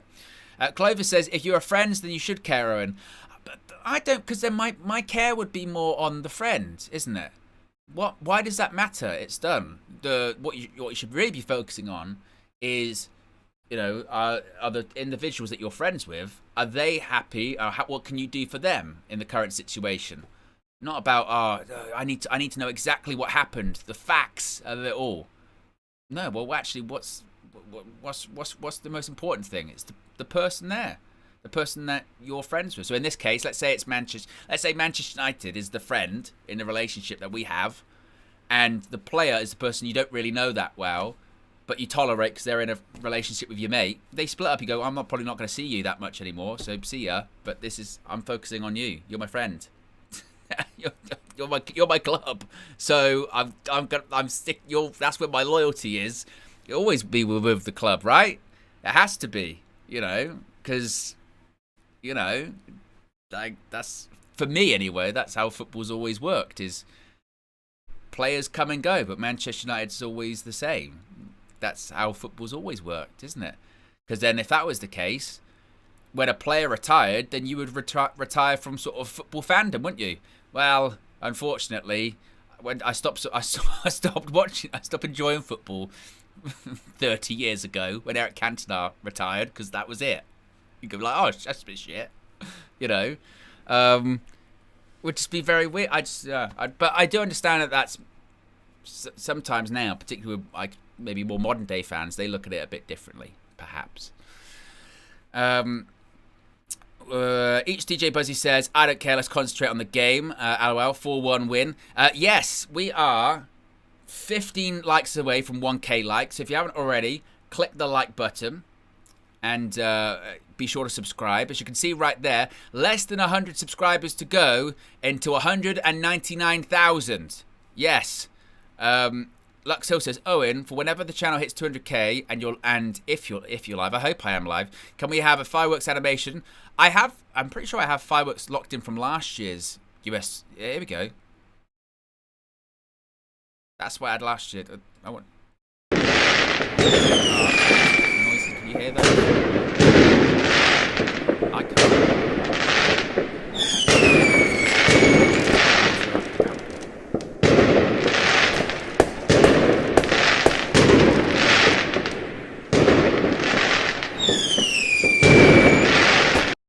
But we'll save those. We'll save those. We'll save those. Apologies if you were watching loud. That came out of nowhere. Do you know how mad it is that I've got those loaded in? What don't I have loaded into this madness? Honestly, crazy. So yes, if you haven't already, be sure to subscribe. Team news. Yes, if you are just joining us, If you are just joining us, that is the Manchester United starting 11 for you this evening. It is Altay Bayindir in goal. It's a back three of Lenny Yoro, Matthijs de Ligt and Luke Shaw. We've got wing backs of Ahmad and Diogo Dalot. We've got midfielders of Ugarte and Kobe Maidu, Bruno Fernandes and Matheus Cunha in the 10, Bryan Mbeumo up front. Or it could be a situation maybe a bit more like this, where you have Mbeumo and Cunha possibly as two strikers, Bruno Fernandes just a little bit in behind. It's possible. It's possible. To be honest, that front three will be very fluid anyway, and will be, I think, will be very, very much moving around all over the place, I think. We hit 1K likes, which is brilliant, guys. So if you haven't already, click the like button and be sure to subscribe. Bryan Mbeumo making it's not his official debut. Of course, that will come against Arsenal in an official, proper competition. But his shall we say unofficial debut for Manchester United this evening against Everton, and I'm excited. They're just showing him on the pitch at the moment, warming up in the Manchester United training jersey. I'm excited. Oh, here you go. So we've got Laurie Whitwell. He's posting some footage from the ground. And says Mbeumo warming up at centre forward, Cunha, Fernandes as 10s, Shaw left centre back, Dalot left wing back. So that what you're seeing now on the screen, my prediction was exactly right. That is the lineup this evening. That is the places where people are going to be playing. Bryan Mbeumo is going to be up front. Oh, look, who's Tim Howard talking to? Andre Onana. What's he going to say? Andre Onana says he feels good. He said a few difficult weeks, but he's here. And he says hopefully he'll be back for the start of the season. He says he's enjoying training with his guys and they move forward. Tim Howard's saying what makes the Premier League so difficult on goalkeepers. He says the intensity and the physicality, crosses. He said that's why it's the best league in the world. Everything is hard, but it's what we like. So we have to go for it. It says on the team on the outside looks great. People look happy. Results are going well. What's been the difference this pre-season compared to the last one before? Onana says togetherness. He says last season was tough for us. We have to make sure this doesn't happen again.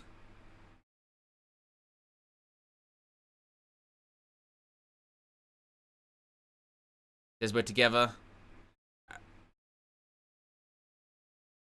And when you're together, it's going to be hard to beat.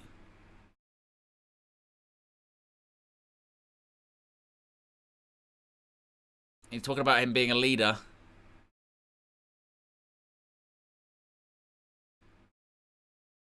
Honestly, Andre. I mean, do you know what it is, yeah?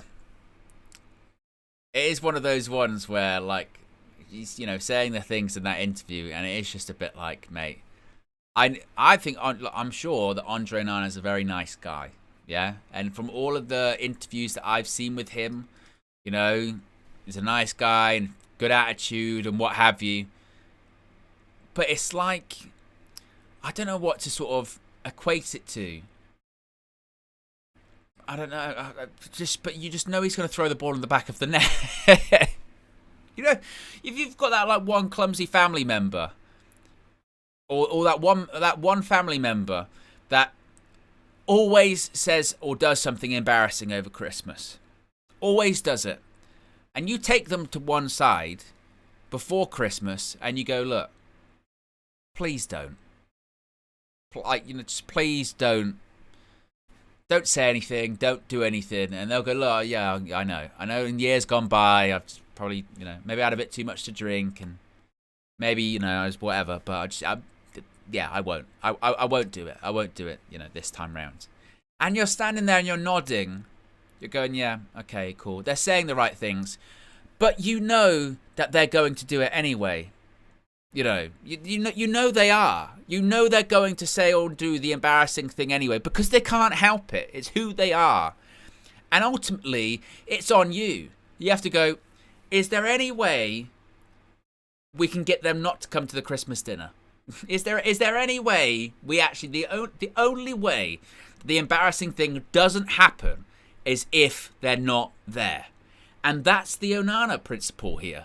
The Onana principle is the only way Andre Onana doesn't make mistakes for Manchester United this coming season is if he's not at Manchester United.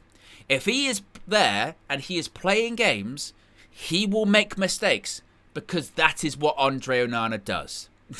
Like, it is just part of the fabric of Andre Onana. That is who he is. He makes errors. That is it.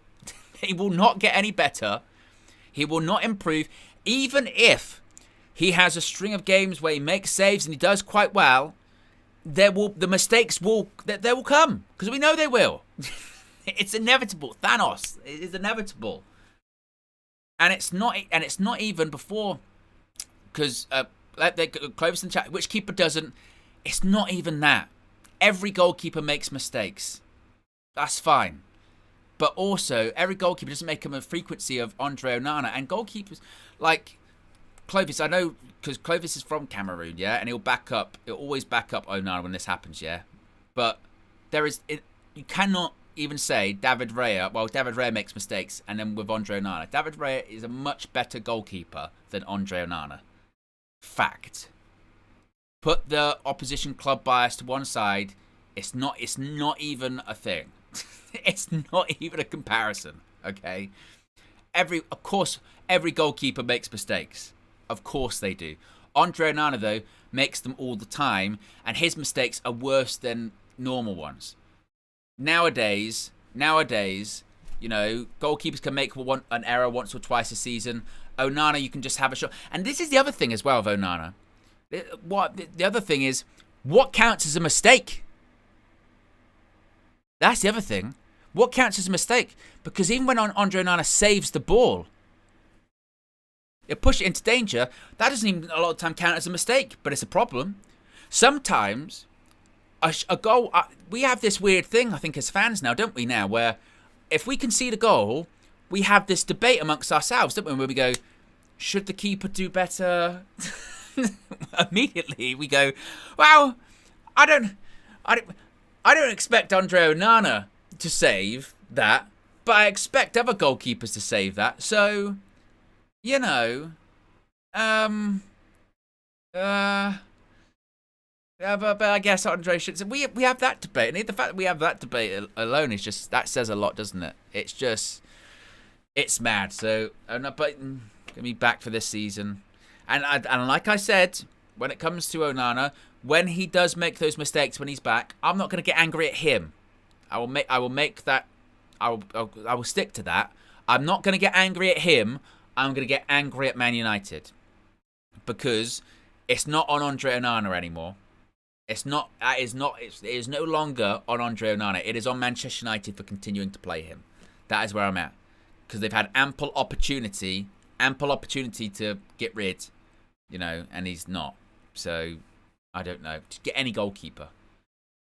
And even if it is Donnarumma, and I have to do the hot chip, and, you know, 200k party is a celebration, but also my funeral, because it will probably kill me. Death by, you know, diarrhea.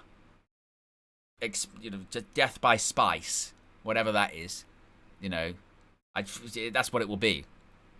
What happened to Owen? He had a hot chip and just, you know, he disappeared like in Avengers Endgame. He just turned to dust. We still don't really know medically how it happened, to be honest. He had the hot chip and then just flew away. He just literally disappeared. And everyone went, oh, no, we thought he couldn't take it. And he couldn't. That's what happened. This chair's just empty. This is what happens. Yeah. But, you know, for Donnarumma, death by Donnarumma, as Justin says. Yeah, maybe that's what it was. It was worth it. He's top goalkeeper. I really wanted that new goalkeeper. Sacrifice. That's what it was like. It was like getting the Soul Stone in Endgame. to get a new goalkeeper, Owen, you have to make a sacrifice. You know, you can have Donnarumma between the sticks, but a soul for a soul. That's what it's got to be. Yeah, that's it. I've got to go off that cliff, metaphorically, like in Vormir in Endgame. You know, yeah. Took a dark turn, that, didn't it? Took a very dark turn. We're 15 minutes away from kickoff. We're 15 minutes away from kickoff at the Mercedes-Benz Stadium in Atlanta, Georgia. Which is, I'm getting a reminder from there. I thought I'd turn the sound off there. There you go. Turn it off with the what you call it. If you are just tuning in, that is the Manchester United starting 11. Brian Boomer. I tell you what as well. Black Widowing. Nice. Nice. Look at that. Yeah. I think it works, Javid. Well done. I think it absolutely works. Nice. Excellent. Good stuff. A reminder as well, during this match, I will also be live on my channel, OWEN Wrestling News 36555, for WWE SummerSlam Sunday. Now, SummerSlam Sunday starts at 11 p.m. UK time, which is in an hour and 15 minutes. So actually, an hour right now, in an hour, that makes no sense grammatically. In an hour, I will be live here and also on my channel at the same time, getting ready for SummerSlam to start. So I'll be doing dual commentary. I'll be doing commentary on the Manchester United game and also on SummerSlam Sunday, which should be interesting. And you know what is funny? Everyone that I've told that I'm doing that to, I said that to Flex earlier on. Flex called me just before I went live, and he said, so are you all set and ready for the match view? I went, yeah. I went, oh, it's a bit, tense. I'm trying to figure out how to do two things at once. I'm going to be doing this match, and I'm going to be doing SummerSlam. And he went, what? What? So you mean you're going to, the people on United View are going to hear you do commentary of SummerSlam? I was like, well, yeah. He was like, oh, I might have to watch that. So we'll see how it goes. I'll have, obviously, the match. I'll have Netflix. I'll have 2 streams. I've got 2 microphones. One here for my one here. It's an old microphone. It's rubbish. So the sound's probably going to be rubbish on that stream. But we do what you got to do.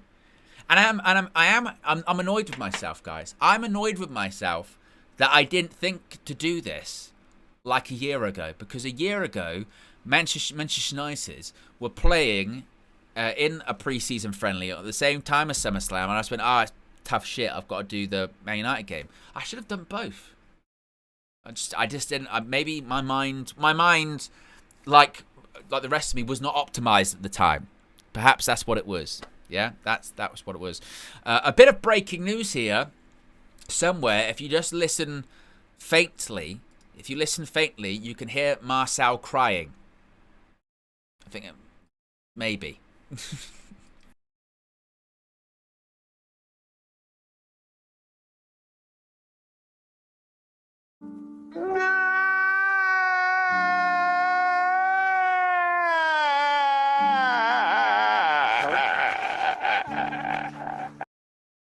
I found it in the end. Because, Ndidi, Besiktas have had a €9.5 million bid for Wilfred Ndidi accepted by Leicester City. Now it's up to Ndidi to decide with several other options this summer. Marcel loves Ndidi. Maybe he's going to be going to Ollie. Ollie's going to scupper his plans. Could you imagine if Ollie would do that to him, to Mr. Marcel? It'd be very sad. Very sad indeed. A reminder that this pre-season is brought to you by... Oh, it's getting close, isn't it? See that in the top right-hand corner? That moved a bit. Less than 50 subscribers to go. And to 199,000. On that road to 200k. Ooh. Ooh. If you haven't already, be sure to subscribe. This pre-season tour, this pre-season match, the entirety of pre-season has been brought to you by Oxford Natural, by Gowing Life. You can scan that QR code right there, or you can click the link in the video description. It's pinned in the chat as well, and you can get optimized. And if you just don't take my word for it, you can get your Optimum Day, which is good for weight loss. You can get your Optimum Night, which is good for sleep. You can scan and subscribe, save up to 70% off as well. Get optimized today. Don't take my word for it. Take my co-host with the most, that is Fat Owen. Yes, there he is once again right there. He's always talking, always saying the same thing, and this is pre-optimized Owen. You can get optimized too by clicking the link in the video description. It's pinned in the chat. You can scan, subscribe, save up to 70% off. Start your journey today and get optimized. Yes. Kickoff is in, 10 minutes time. That is the Manchester United starting 11 for you, which is Bayern Deer in goal. We've got a back three of Lenny Yoro, Matthijs de Ligt, and Luke Shaw. We have Ahmad and Diogo Dalot as the wing-backs. Patrick Dorgu is on the bench. Some are saying justice for Patrick and all that stuff. I don't think it's that deep. Manuel Ugarte and Kobbie Mainoo in midfield. We've got Bruno Fernandes and Mateus Cunha in the 10s. And Brian Mbeumo, yes, his first match for Manchester United. His first match in the red shirt of Manchester. Is going to be starting seemingly up front as we wait for the game to kick off. Yes, I tell you what, when we did the first one back for a while, what was it? It was the Leeds game. I was a bit rusty. I was a bit rusty on the old OBS and the graphics, but we're back now. I can feel it. I can feel we're back in a good zone. Things the Osylum is Osyluming. As they would like to say. Yes, I feel ready. So yes, the mascot's there in the tunnel. Make sure I've got this all set up and ready. Oh, they've got John Champion on commentary. Lovely.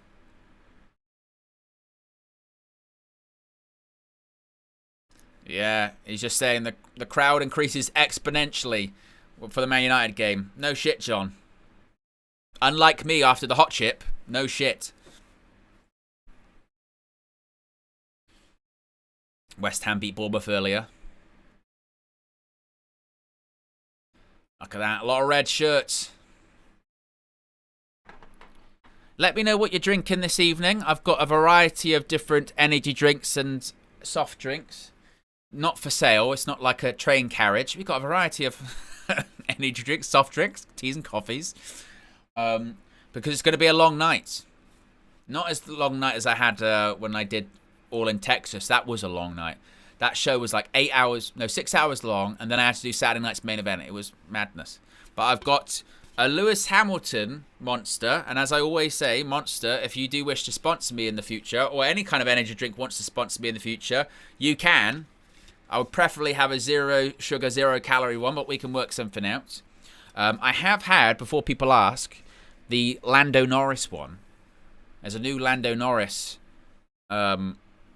Monster out, and it's a bit melony, not the woman, melon-y, like the fruit. It tastes like a melon. Big Yo's on Grey Goose and Soda, very nice. It's DJ Buzzy says apple juice for me. Greg says cheap cider, not payday yet. Oh, he's on Frosty Jacks, Greg. Ridwan's on a hot chocolate. As Harry Maguire.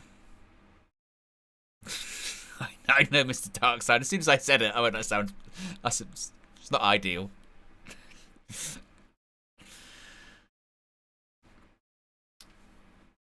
A debut for Brian Mbeumo incoming. A milkshake. Oh, Floki, a pink Vimto slush. I love a slush puppy, me. When people get like a slush puppy or like a Tango Blast, do you get just one flavor or do you always mix it? Because I feel like whenever anyone gets a slush puppy or a Tango Blast, whatever, something like that, you always mix, don't you? You have to get red and blue. You have to get red and blue flavor. You got to. We've got cocktails. Oh, very nice. Starlord says pipeline punch monster for me. Very nice. Garsha, Watsits. Oh, got some Watsits. What flavour? I like prawn cocktail Watsits. I'm a big prawn cocktail flavour fan when it comes to crisps, me. Prawn cocktail flavoured Quavers, prawn cocktail flavoured Watsits, prawn cocktail flavoured crisps. Obviously, Skips are just naturally prawn cocktail flavoured, aren't they? Araya says Desperados. Hey, nice. I like that. A bottle of Kiwi 2020 from Compost. Yeah. Salo's just about to eat a bacon cheese tiger bread baguette. Whoa. Nathaniel says we've got Coca-Cola and pina colada slushies here. Garsha's just got. It's not Sunday without a nice bit of cheese. That's right, Garsha. Yes. Get the cheese and biscuits out. Yes. That reminds me of a good relaxed Sunday.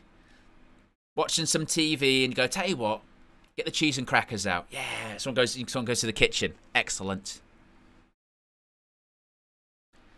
Owen Style Advisor says, but do you like actual prawn cocktails, Owen? No, I don't. That's the bad thing. I don't really like prawn cocktail.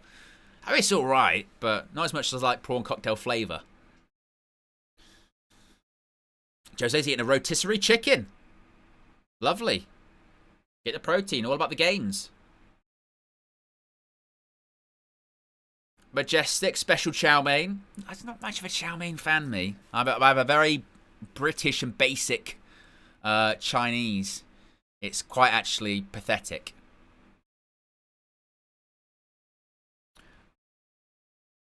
And here we go, players.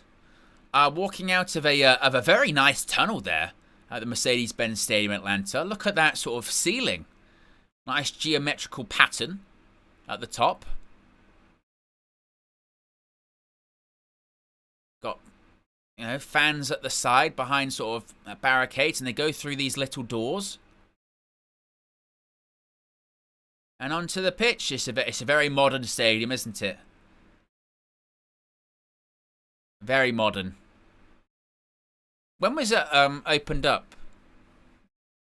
Mercedes-Benz. It's got to be recent, isn't it? Mercedes-Benz. Ah, they're playing Crazy Train as well. R.I.P. Ozzy. Ah, what a song. What a man.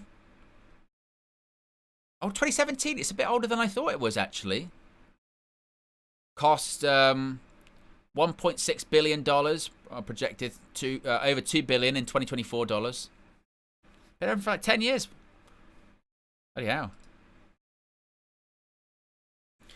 As the Premier League theme plays.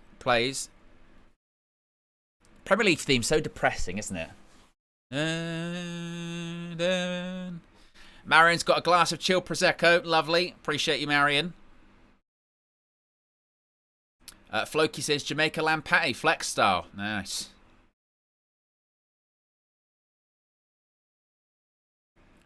As the pre-match handshakes.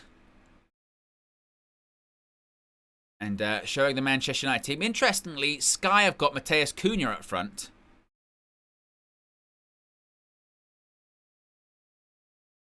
Chris says, what should the theme be then? Let the bodies hit the floor by Drowning Pool. That should be before every match. Is what it should be. Bonehurt says, Onana, great guy, bad keeper. Appreciate the super chat. Amanor says, Owen, I am watching the game in horizontal mode. 9:06. Amanor. I mean, I know it's late. I mean, it's past Watershed, but it's still. Amanor. You never know. Never know of Amanor, do you? Never know of him.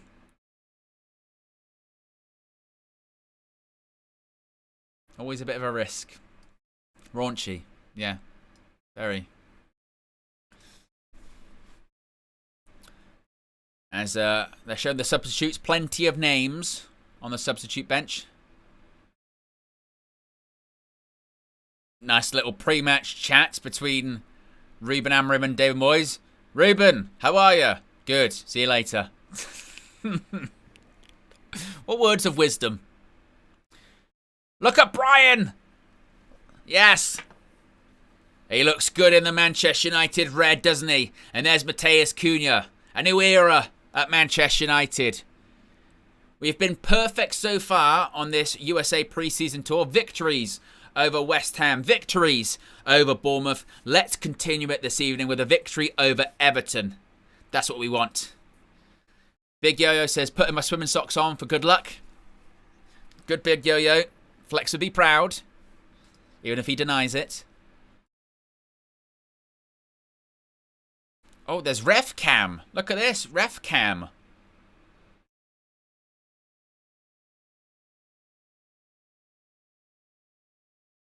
It's a bit, you know, like, you forget so much, don't you? Just Advisor says, how are you, Ruben? Really, really good. I feel really good. Look at Ugarte talking to Mateus Cunha. Cunha's feeling loose. Cunha's feeling ready. I hope you all are as well, guys. If you haven't already, click that like button. Be sure to subscribe as we're on that road to, what's it? 19 subscribers away from 199k. Ooh. This broadcast is only authorised for viewing in the United States, apart from everywhere else but the United States, where everyone was watching it on Sky Sports in the UK. There's Tarkowski, the captain of Everton. Oh, I've got to make sure that I turn that off in a second. I will. And we're off. Apparently it's raining in Atlanta, but the roof's shut. There's air conditioning. Manchester United. A trophy within our grasp, folks. That's what it's going to be, a trophy. Don't forget about that. Trophies.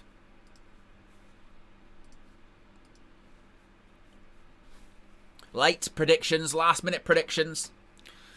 Bobby G, big up Bobby, was all over the SummerSlam Night 1. Watch along on my channel last night. Says, Owen, will you be doing Night 2 of SummerSlam? I shall. I'll be going live in 45 minutes on my channel, and I'll still be live here at the same time. It's going to be magic. Here's Luke Shaw. Out to Diog Dallo.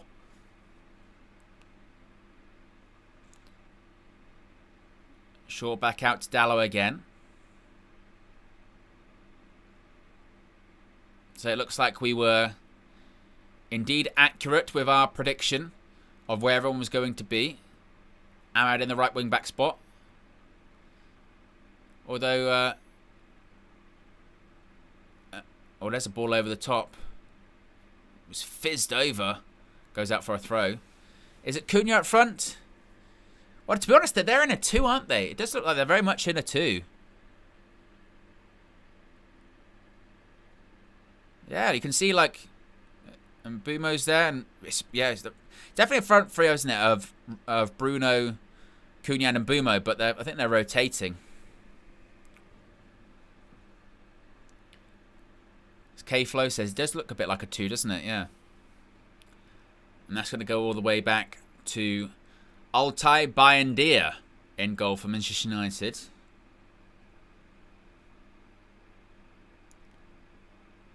Of course, David Moyes did an excellent job at Everton when he came in last season, didn't he? They're at their new stadium this coming season. There's Ugarte. Ugarts.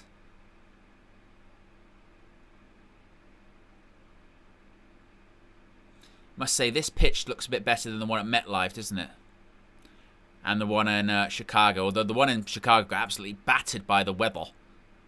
It was rain, wind, earth, wind, fire. I mean, there's everything. As Jordan Pickford is on the ball at the moment. Goes long, because of course it's Pickford, that's what he does. Dallo won the header.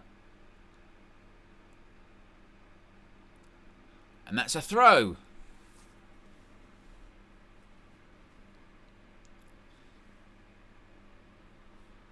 Proper old school bench that is, isn't it? David Moyes, Alan Irvine.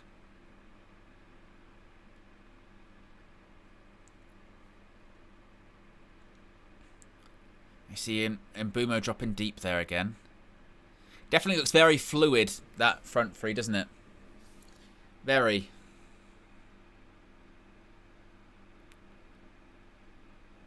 Oh, Bruno tried to do a bit of a flick on to Cunha.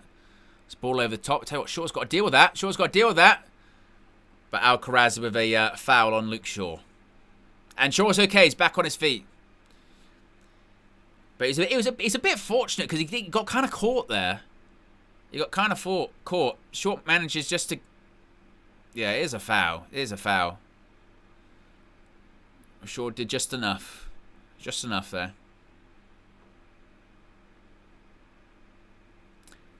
Now, this is going to be a different kind of test for United, isn't it? Because Moyes is going to have him quite compact. Well done, Brian Mbumo. Good touch. Gives it into Bruno. Bruno finds Ahmad.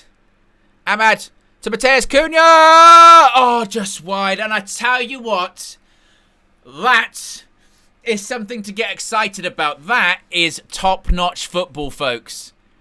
Did you see it? Mbumo to Bruno. Bruno to Ahmad. Ahmad to Cunha. A little bit past the goalkeeper. It's just wide. But that link-up play. Bang, bang, bang, bang. Oof. And who does it start from? Brian Mbumo gets the ball. Touch. Gives it out to Bruno.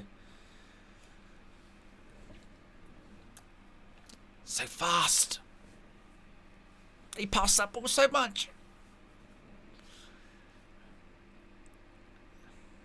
That was good.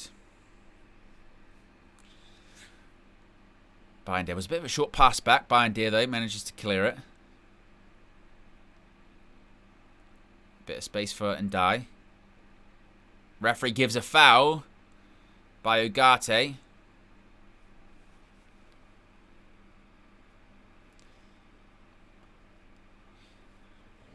That was nice, wasn't it? You know, one of those ones where something happens quite nice, and then like the minute after you go, that was actually good, you know. That was all right. I didn't see any of that last season.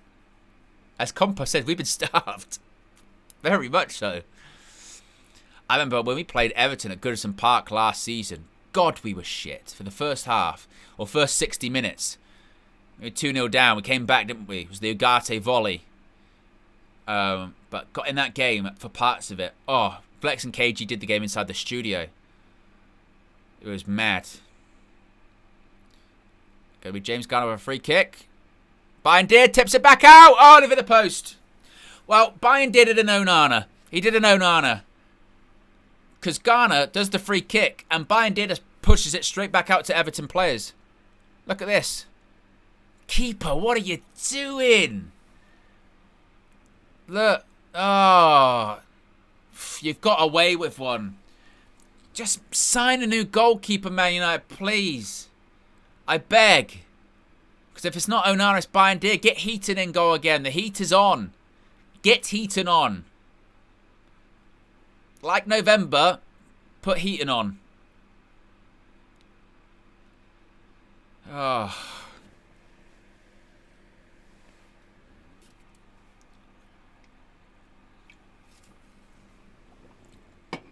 Those two goalkeepers, man, they make me nervous.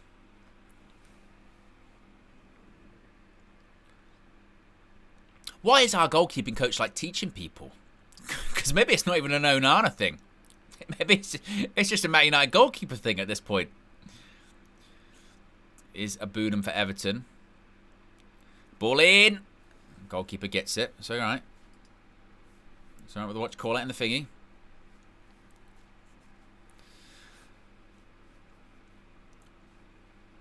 Hey, folks, I don't want to go too crazy. I don't want to say it out loud because usually when I say it out loud, it will disappear. 199k. 199k. We did it. The countdown is on. I'm saying it very quietly. I'm saying it very quietly because I don't want to jinx it or anything like that. I don't want to go too crazy. Less than 1,000 subscribers to go until 200,000. Everyone stay calm. Everyone stay calm. Everyone stay fucking calm. Just pretend it's just there. We don't even have to acknowledge it. It's just there. Go back to the game. Nearly 9 minutes gone. Still 0-0.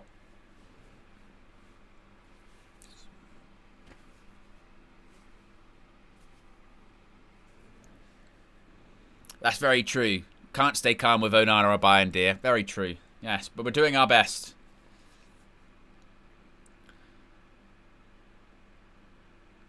Steph's just a normal show. Yeah, it's normal. That's what it is. It's a normal show. So I'm feeling comfortable, relaxed. It's fine. Not an issue at all. De Ligt goes back to Bayern, dear.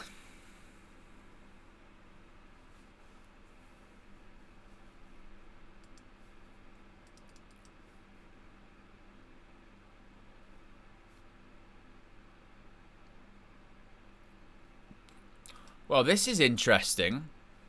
This is very, very interesting. It's not often that I press this button mid-match, guys. It's not often that I press this button mid-match, but I'm gonna do it. Breaking news.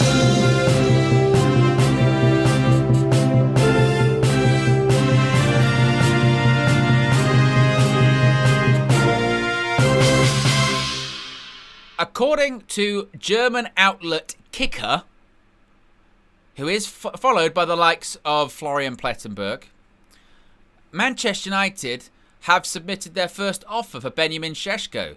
It is in a similar range as Newcastle's offer, €80 million. Both offers are not yet sufficient for RB Leipzig, but they provide a good basis for negotiations. Now that, of course, is a German outlet. It's a German outlet, but it's not your Fabrizios, it's not your Ornsteins, it's not even your Florian Plettenbergs. But they're saying that Man United have submitted their offer. We will watch that one. We will watch that one.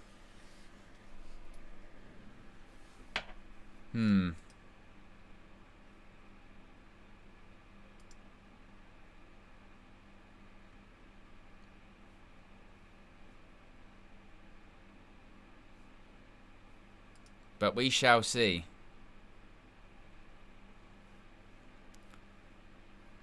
But I would take that with a very big pinch of salt. A very big pinch of salt. Oh, every time they put up that Simon Cowell face, it scares me. Oh, bit of a misplaced pass. Shove in the back. Ooh, I tell you what, it was a bit of a shove in the back of Euro. And he needed De Ligt to kind of mop that one up.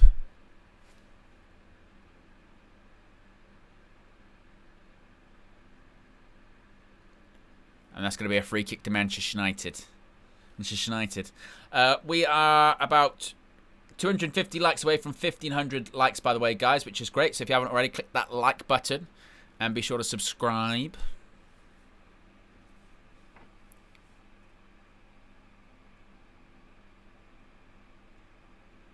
As Bayern D is about to take this goal kick, well, free kick, rather.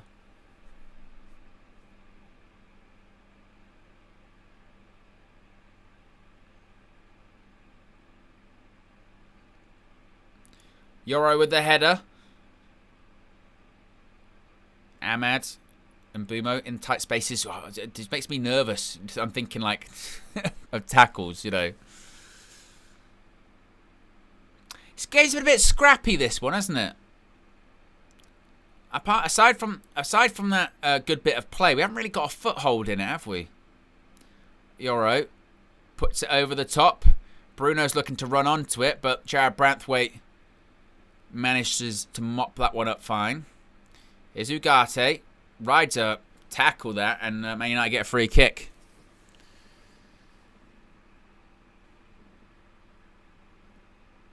There's a foul by Gayon Ugarte. Everton certainly showing a bit of intensity here. Cunha tried to put it out to Ahmad, but wasn't the best pass. Easily intercepted. Well done, Delict. Wins the ball back. Oh, Bruno. The ball, Ugarte passed it to Bruno, sort of almost nutmegged himself, but United have got it back here.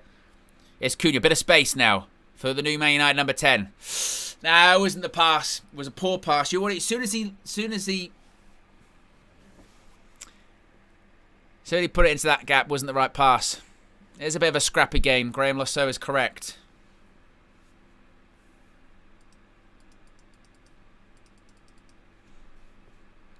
Ball over the top. Beto. It's gone round the keeper. Has he scored? Offside. I mean, I was thinking he's going to be offside, but we'll check it. Have a look. Just off. He's just off. But it's tighter than I thought that was going to be. Tighter than I thought. Just off.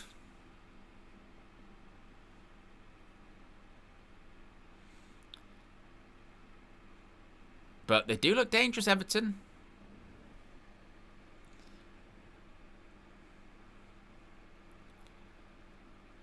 So we've started off just a little bit sloppy. A couple of misplaced passes from Cunha. Bruno hasn't been able to get going. There you go. That's better. Sharp pass from Cobby. Good take from Cunha. Out wide to Ahmad. Ahmad has an overlap for Cunha. It's blocked. We look sharp moving forward then. Like once we start getting going, so then Cunha to Ahmad, Bruno was on the overlap. Like that looks better. That looks much better. And that will only get better with time as well. But that attacking dynamic does look very sharp. Cobby out to Ahmad. Bruno again.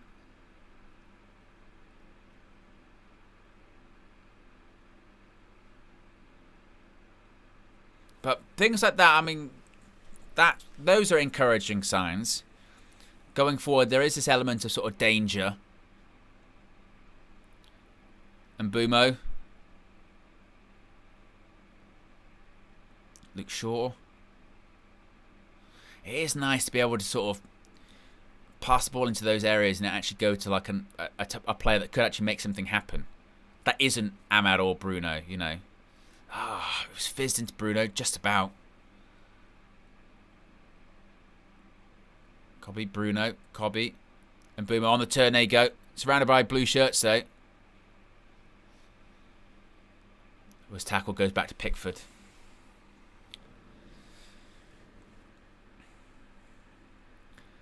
Certainly trying to make stuff happen in that final third. Just not there just yet.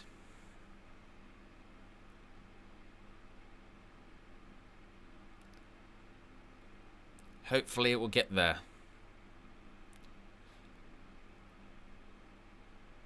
Deer passes out to Yoro.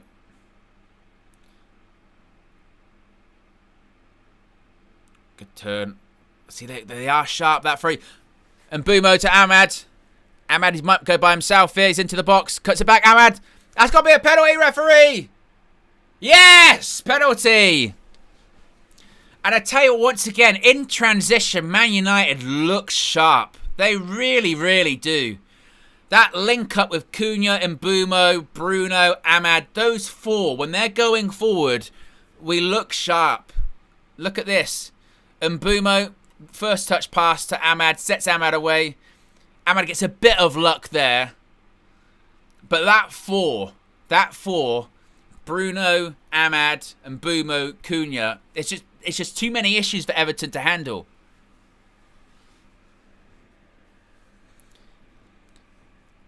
So who's going to take? It'll be Bruno Fernandes, surely.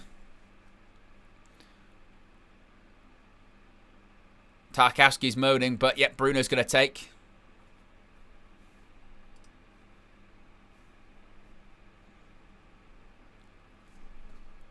Bruno Fernandes to step up.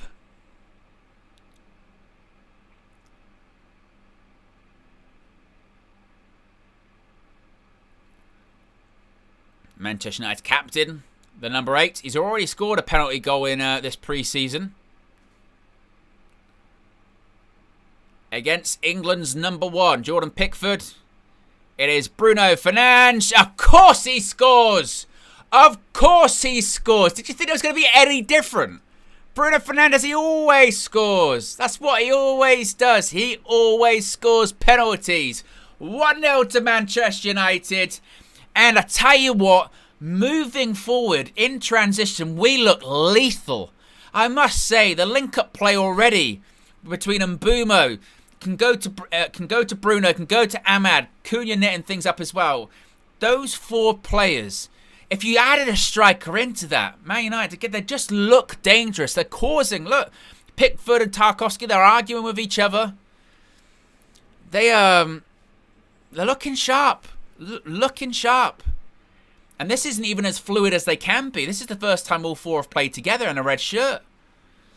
I mean, this is very encouraging signs. We haven't been at our best in this opening, 20 minutes, Man United. But in the few times, we've seen already 2 or 3 moves between United, between those players linking up. That's what you get when you have Premier League proven talents. 1-0 to Manchester United. As Chris says, this isn't even our final form. Not even close. Not even close. But I think Ruben, will be delighted. But first 20, some still sloppy moments. This is still a team that's not going to win the league, all right, by any stretch of the imagination. But one thing this team does look, which is what we definitely didn't look last season, is we look dangerous.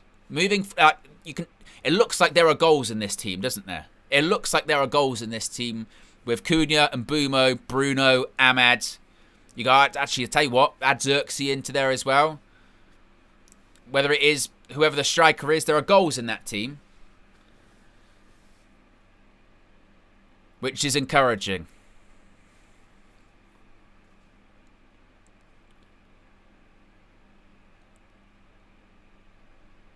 Cunha, he's going to put it up for Mbeumo. Mbeumo knew he was going to make it. Mbeumo gives him the thumb up, though. 1-0 to Manchester United. Look at us. Scoring goals. Leading games. Oh. It feels kind of weird, doesn't it? It feels kind of strange. Not used to this.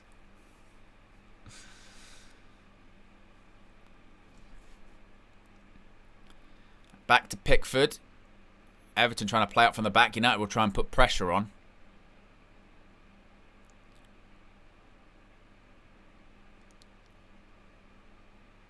Lanioro with a tackle there.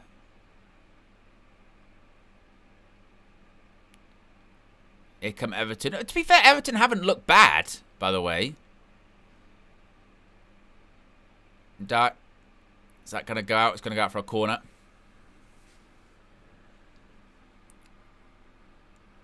Thriller says, what are you going to do when SummerSlam starts, Owen? I'll be live on both channels. Don't you worry about that. The plan is already in place. We'll have both. And I know some of you are saying in the chat, or maybe Cunha should have taken it, or Mbeumo should have taken it. Maybe, but I think this team is so devoid of confidence, has so little confidence, and we've just, everything's got to be serious. You know what I mean? Everything's got to be serious. All about, it's a punch there by Bayern did. Does quite well, actually, the goalkeeper. Go on, Mbeumo. Put a bit of pressure on. It's just about getting goals. You know, getting goals, win. That's what we need to do. That's what we need to do.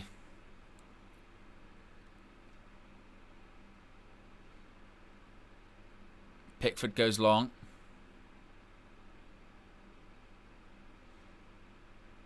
Alcaraz, and that's miles over the bar. Miles over.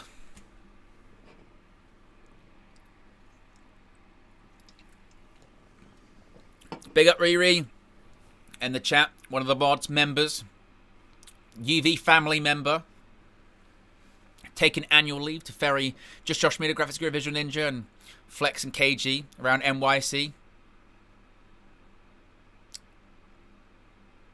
Oh, they got to throw the ball back. That's bullshit. Look at that. The woman who the ball got thrown back to, she was like, don't boo me. It's just the rules. She's like, oh, sorry.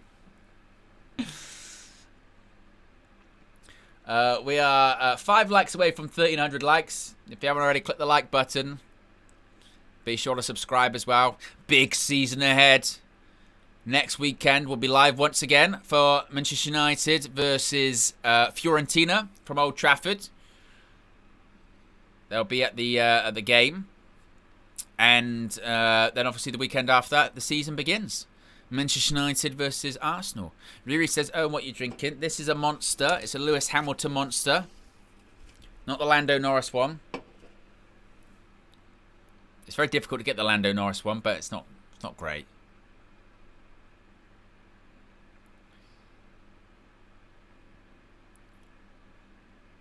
It is Luke Shaw.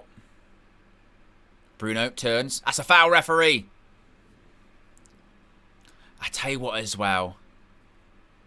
If that first game of the season, if we beat Arsenal, don't get too carried away yet, Owen. Just calm. Sign a striker as well. And a goalkeeper.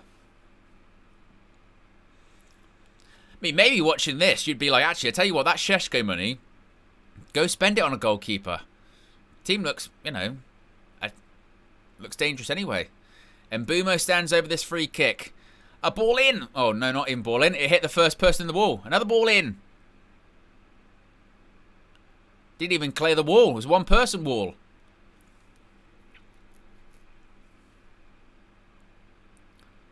Ahmad. Turn. Where are you going to go, Ahmad? Cunha's won it back, though. Ahmad's back at his feet. That going to be a free kick. It is.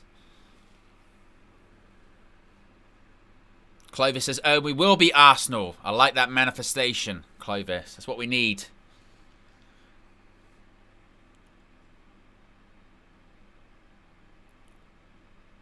It was a foul as well. Cunha did well, win the ball back.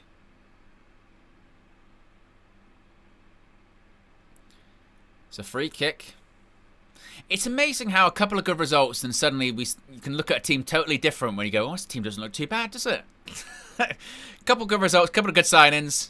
Oh, these players are all right.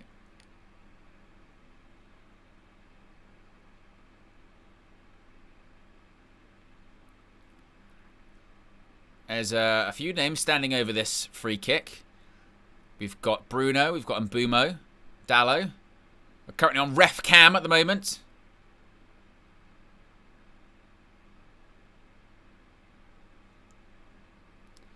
I wonder who's going to take... to be honest, it feels like maybe it is an Mbumo one. Go on, Mbumo. Free kick! Tipped over the bar. Well, not forward. It's going to be tipped over the bar by Pickford. It was pushed up. Oh, good feet, Lenny Yoro. Look at that. Oh! Oh, unlucky. Lenny Yoro, something else, isn't he? I tell you, we've got good players in this team, you know. Lenny Yoro, Ahmad, Bruno, Mbumo, Cunha.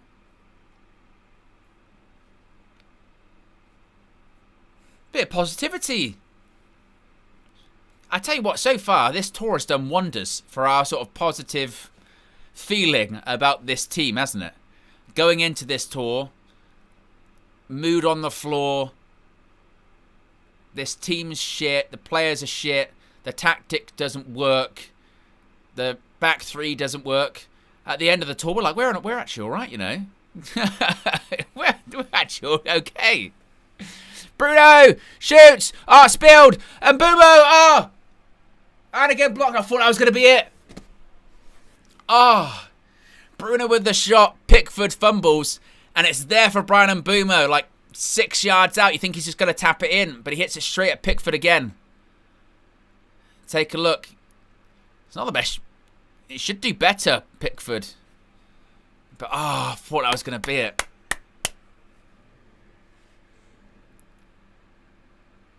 Man United look good. Here comes Dallo. Cunha. He's given a foul. Still 1-0 Manchester United, but looking dangerous.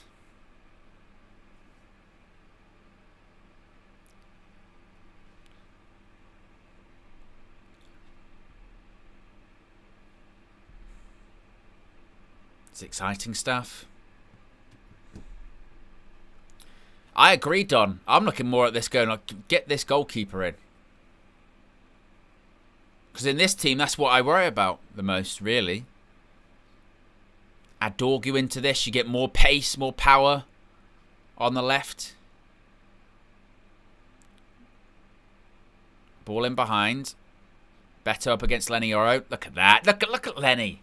Look at Lenny Yoro. Easily dispossesses him. He's still running with it. Oh, a little flick back to Mbumo. Mbumo loses it, though. Lenny Yoro is just some... He's just top, isn't he? Lenny Yoro. He is just superb. Wins the individual duel. Carries the ball up the pitch. Little flick to Brian Mbumo as well. He's a... No one talks about his price tag anymore, do they? Because he is... And he's still ridiculously young. He is going to be brilliant. Well, he already is. He really does have the potential to be one of the best defenders in the league, in the world. Not even exaggerated. Lenny Yoro is going to be top class.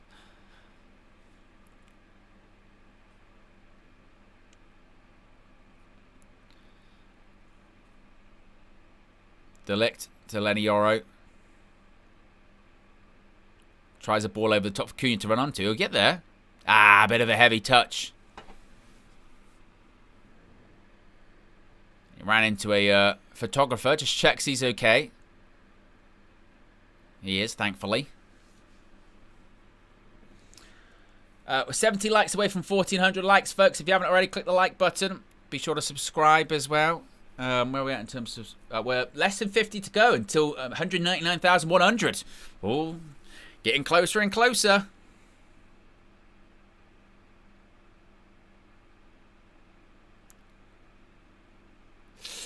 Unlucky, Yoro. Less than 15 minutes to go until half-time. Manchester United 1-0 up. 62% possession. Oh, they've lost it. Bruno. Cunha. Out wide. Dallo can still get there. Shaw. Bruno Fernandes, ball in. Ooh. Wasn't the best ball in. And out for a throw.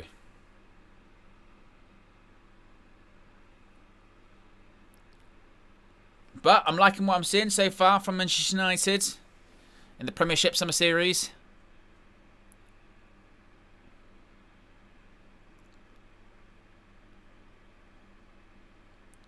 I mean, honestly, I so hope they take this into the season and replicate it. Ahmad wins the ball back. Good press. Ah, it's just a bit too heavy to Cobby. But you see they're trying to win it up higher up the pitch. Everton just ran it out of play.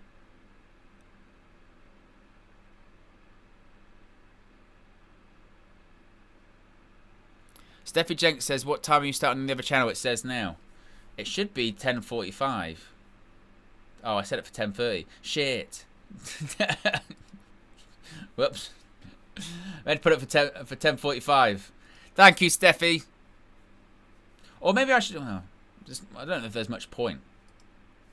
Or maybe I should just go live now. Why not? I'll just go live now.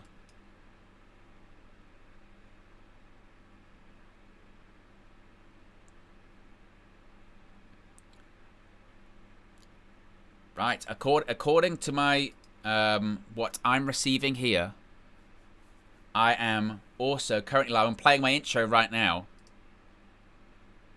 on OWEN Wrestlenews 365.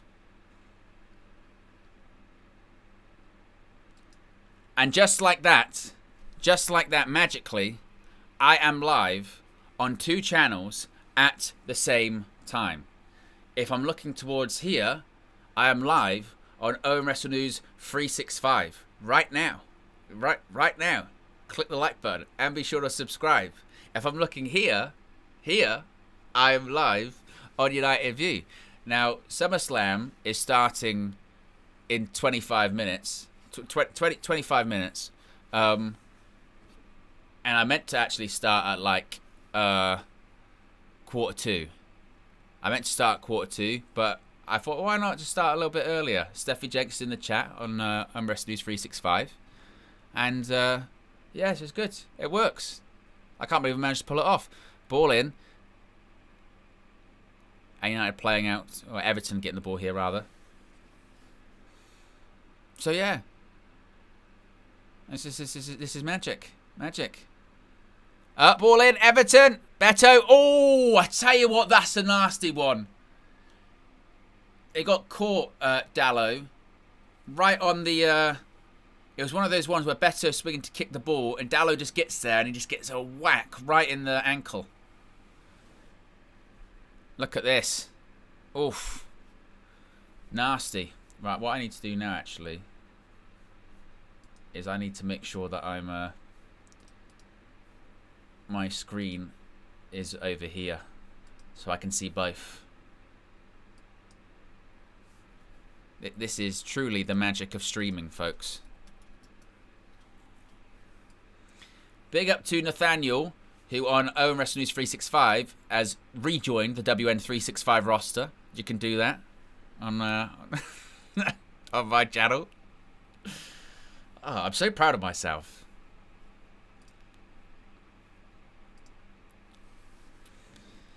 Now I've got this up here. Good. Because I need to see the numbers. Lovely. Jamaicana says resting football puns. Maybe. Maybe. Oh, I haven't got my super chat target up here. I need to fix that. There you go. With the watch caller and the thingy. Are you ready for SummerSlam? Start. Excellent. Excellent. Manchester United good pressing there. 10 minutes to go until half time. At the Mercedes-Benz Stadium. Garner, ball in. Header and headed away by Luke Shaw. Oh, he slipped. He slipped. How embarrassing. Oh, ball over the top. Bruno Fernandes out wide. He takes the wrong option. Embarrassing. Yeah, if you're... I mean, there's probably not... It probably is unlikely. But in the off chance, if you're watching Wrestling News 365 and you're going, what is Owen watching? What is Owen talking about? What is Owen doing? He's also live on United View at the moment. So that's why, you know. that's what it is. Neil on my chat says, "Oh, you need a gate." The reason I don't have a noise gate on this microphone or this one is because it can sound very annoying when you've got a gate and a fan on. Because then every time I talk, you hear the fan, but then obviously you don't hear the fan, and then that is really annoying, isn't it? So there is just a bit of background noise. There's going to be background noise. It just kind of is what it is. Like for instance, if I put it on like this. If I put a noise gate on like that, it's kind of worse. I feel like it's only when I talk, and it's just a bit annoying. So I just sort of leave it. It's just a bit annoying, isn't it? So just, you know, do that. I might turn it down a little bit. There you go. So, it's what it is. On United View, we're 20 likes away from 1,400 likes, by the way, guys. If you haven't already, click that like button and be sure to subscribe. If you are just joining us, it is Manchester United 1, Everton 0. Bruno Fernandes with a penalty. Manchester United looking dangerous going forward. Maybe not completely crisp with their passing, you could say. Eminem says probably our worst game. We're not one-touch passing and more cautious.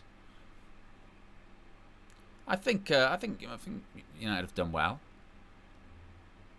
There's Cobby, wins it back. Bruno. Oh, he's asking a lot of Brian and Bumo there. I don't think it was a foul. Just ran into everyone.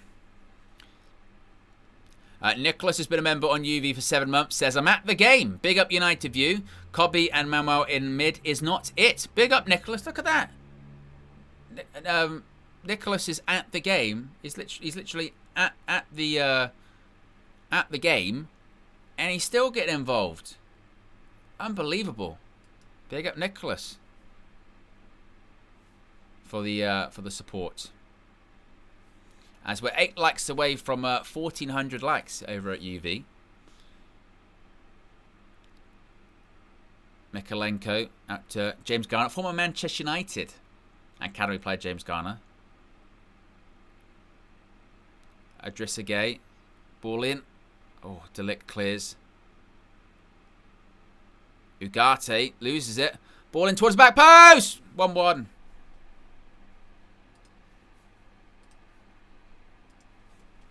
It might be offside, but it doesn't matter because there's no VAR.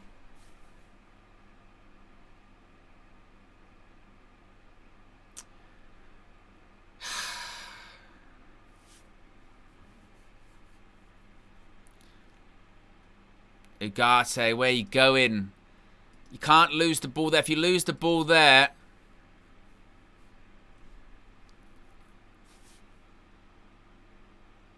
No, he wasn't offside. Ah.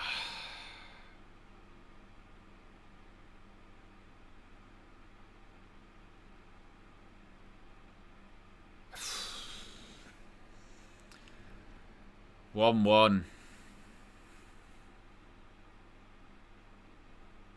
Poor from Ugarte. Poor from Bruno as well. He's back there. I'm not sure why he's in like the right back position.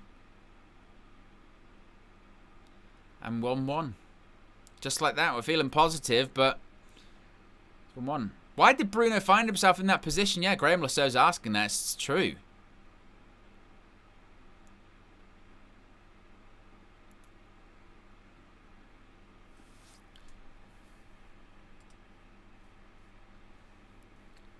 Reuben there, stroking his beard, looking very frustrated.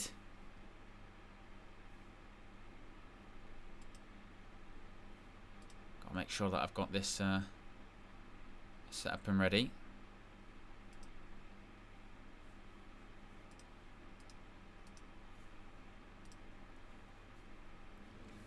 I'll make sure I've got my SummerSlam feed ready as well.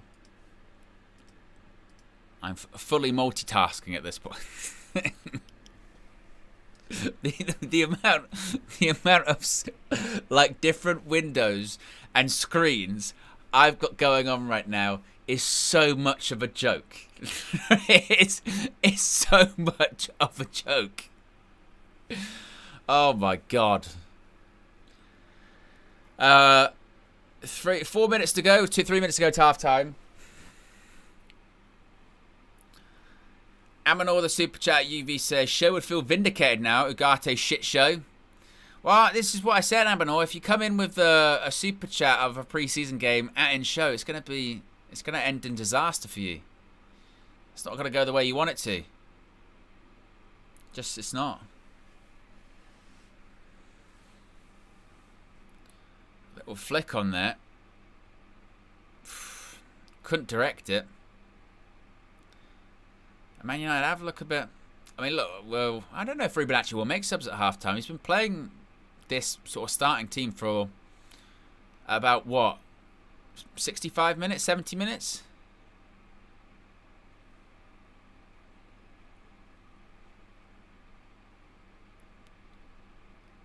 Garner, ball in.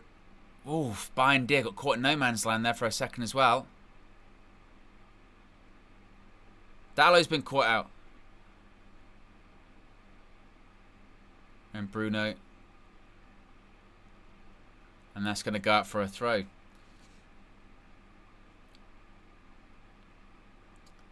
MMA Superstar on OWEN Wrestling News 365 says, you love your wrestling, you love your WWE, bro, pure passion. Yes. Pure passion, mate. That's what we're having here. What else are people saying here in the chat over in my channel? By the way, on OWEN Wrestling News 365, we're currently at 23,517 subscribers. So the aim is to get to 25k in 2025, by the way. So if you haven't already, over at UV, we've got close to 1,400 people watching. If you haven't already, go over and subscribe. Ball in. Oof, Everton coming on strong in the last few minutes. Another ball in. Garner. Bayern deal will mop that one up.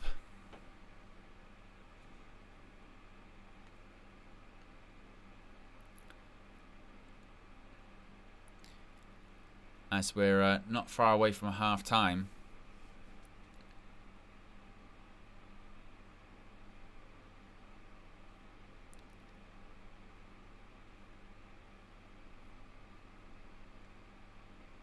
Gonna be a foul. Fran says back to reality. Cobby is useless. Bruno is horrible. Midfield is non-existent. Just like that. Just like that. Big up Javid says he's watching both streams and seeing Owen in 3D. Yes, different camera angles. I feel weird. I've got to look at like that for this one, and then that one like that one. I can't believe I managed to pull it off. Bruno, Cobby.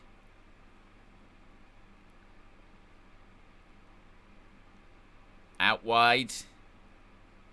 Bruno.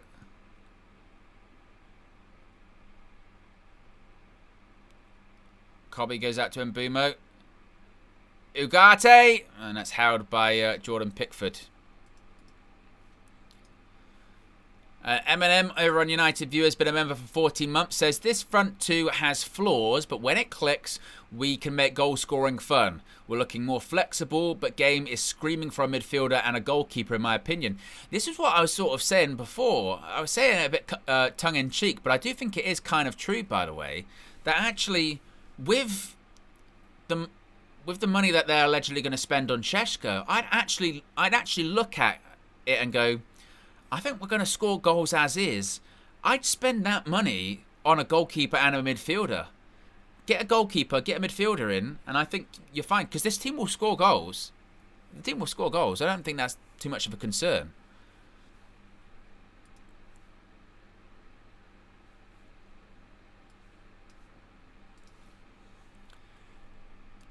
And there you go. That is half-time in the game in Atlanta, Georgia. It is 1-1 at the break. Oh, they're going for a half-time interview with Ruben Amorim as well. What's Ruben Amorim got to say? He's asked, how are you liking the attack? He says the attack is good, but you can feel the players not continued offense. Sometimes they find the space when we have the opportunity. I think we are struggling with long balls, with second balls. Our team is really, really small.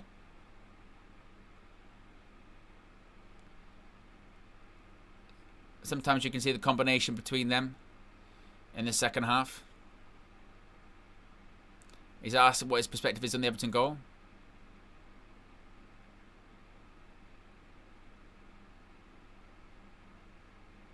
He says we have to... Ugarte has the ball. He is walking towards the box. So we need to sprint when Ugarte loses the ball. I tell you what, it is interesting having those half-time interviews, isn't it? You get to ask him about those things straight away. Super Arch says, first half was shite, honestly. No intensity, no communication. I don't know if I'd go that far. I don't know if I'd go say it was shite.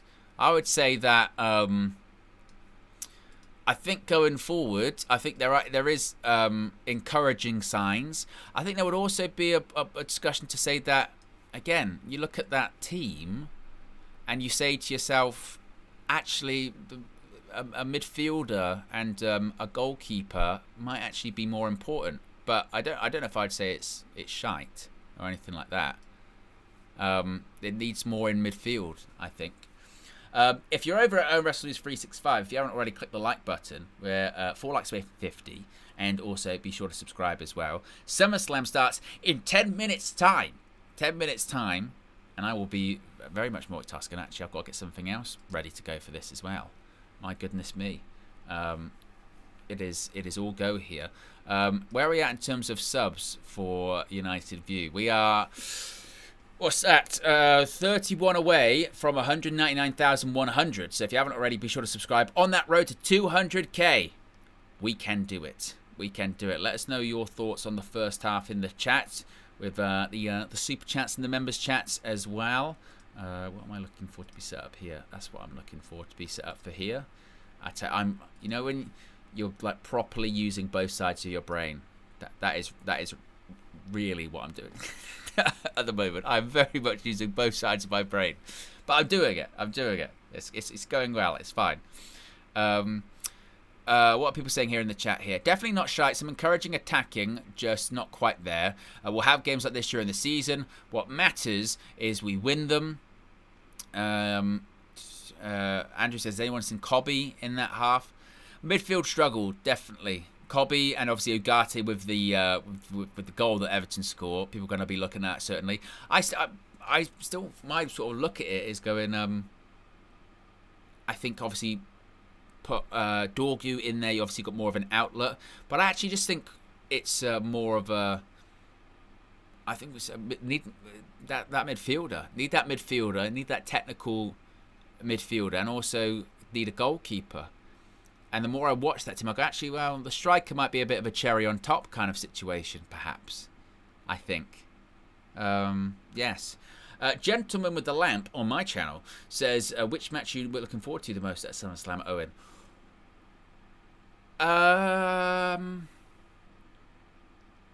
Probably the main event. Probably main event because just because not so much the match, just to see what happens, because I think there might be a bit of a double turn. I think there might be of a double turn. Super chat here over on United View says, take Dallo out. He can't play wing back. I think Dorgu definitely will come on in the second half. Jason Hanna is a super chat over on Wrestling News 365. Says, Owen, thoughts on SummerSlam Night 1? I thought it was underwhelming. I would agree. The ruse of the summer was not a ruse. I think most people saw it coming. What else did I think of it? Apart from that, it was very flat, wasn't it? What was the match before the main event? The tag match opener was alright. Oh, the celebrity match. The celebrity match was, again, okay. It was not that much to read. What was it? Yeah, like I said, night 2 maybe. Night 2, I think. Night 2 perhaps. Over on United View, we are 41 subscribers away. Likes away from 1,500 likes. So if you haven't already, click that like button and be sure to subscribe. Lux Hills is making a cameo here. Interesting angle. Yes. Isn't it? Do what you got to do. Where else are we at? Did I read out the last super chat on here? I think I did. Yes, about Dallo. So as far as second half, it says there on the stats, Man United 4 shots on goal to Everton's 2. We weren't amazing, but I don't think it's meltdown time at all. I think that we did look sharper going forward. Maybe lost our way in terms of the press. I think that's probably fair to say. And there's just nothing in midfield. I think it's really evident the more you watch. If you just have that ability, that midfielder that's got that technical ability on the ball, that would be such a difference, wouldn't it? Such a difference of having that technical ability on the ball. And I don't know. The more I watch, I'm going. Obviously, I know we're going to be looking at Šeško. Possibly might have even put a bid in if you believe the reports. But maybe it is worth just actually dividing that up and going, can we find a midfielder that can progress the ball? Can we get a goalkeeper perhaps as well? But I think when it comes to the attacking stuff, maybe been a little bit out of sync, as Koji saying there in the chat. I think that's probably fair, a bit out of sync, but that's going to come, isn't it? They haven't played with each other. This is the first time they've all been in the same team together. So I think that will come. RK with the RK12 says, we ain't ready for Arsenal. They will walk over our midfield. 2 weeks to find a central defensive midfielder or get walloped again. Delict versus Gyökeres, Lord help us. I would say I wouldn't go too far with that. Now, yes, remember, this is the same Man United side that we drew against Arsenal at home last season. And as far as Gyökeres, is Gyökeres still good? Because after the North London derby, they were saying he was shit, weren't they? They were going, oh, he's rubbish. He's come back overweight. He's come back and he's not any good anymore. So I don't know if I would go with that. I mean, obviously you'd be concerned because Arsenal were better than us last season. So, you know, but I think I wouldn't get in the same. This is what I was saying earlier on, and if anything, actually, I think this kind of proves my point. When we were winning those games, it was don't get too carried away. It's only pre-season.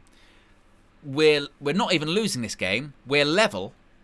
We're level in this game, and we're screwed. We're screwed.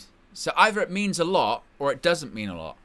So when we're leading, it means a lot, right? Or it doesn't mean a lot. So that is what I would say with it. You know, and there's still a second half to come. It's fine. Neville says, bro, I got confused a bit seeing you on United View and also on the wrestling channel talking about SummerSlam. I got double vision. Hey, yeah. I feel like I'm in an episode of The Office because I keep having to turn to camera, go like this, and do a, yeah. Yes.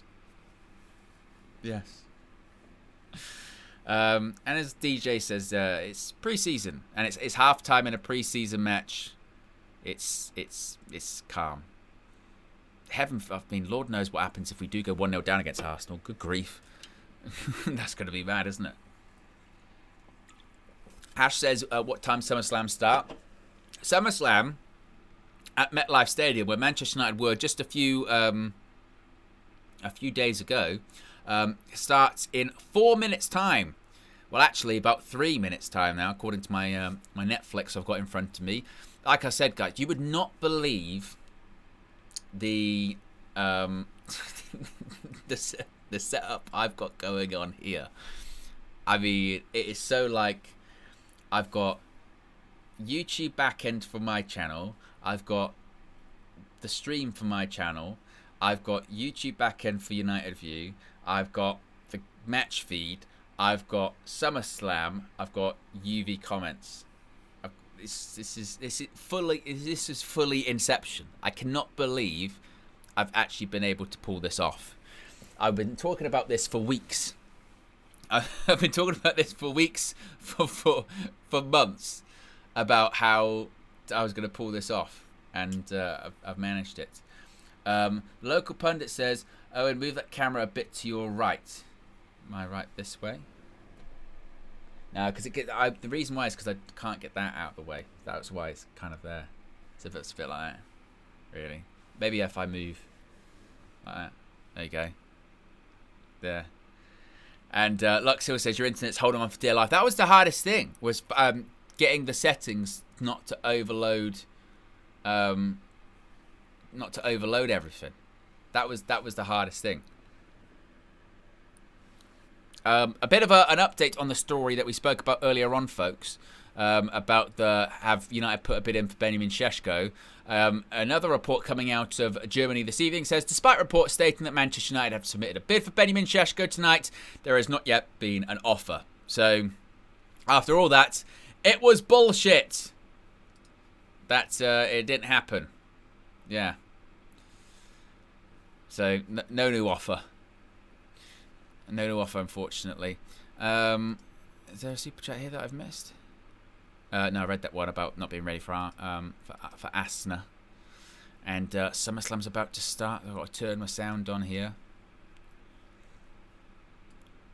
The Netflix countdown music is so loud. The Netflix music is very ominous. Very, very ominous. Over on WrestleNews 365, we are 1 like away from 70 likes. If you haven't already, click the like button. We're on the road to 25k as well. Less than 500 subscribers to go until 24k.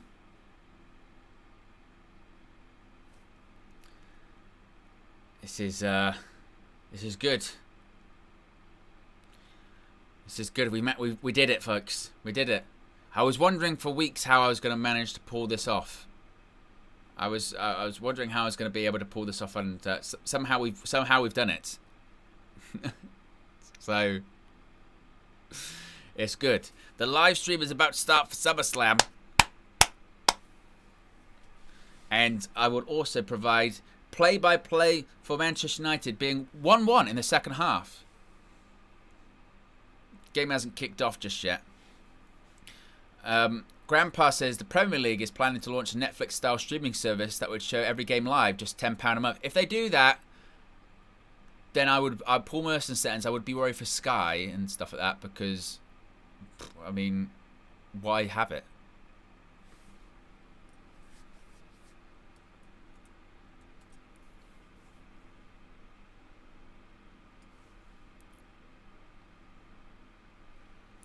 They're in East Rutherford, New Jersey for SummerSlam at MetLife Stadium. It's where Manchester United was a few days ago.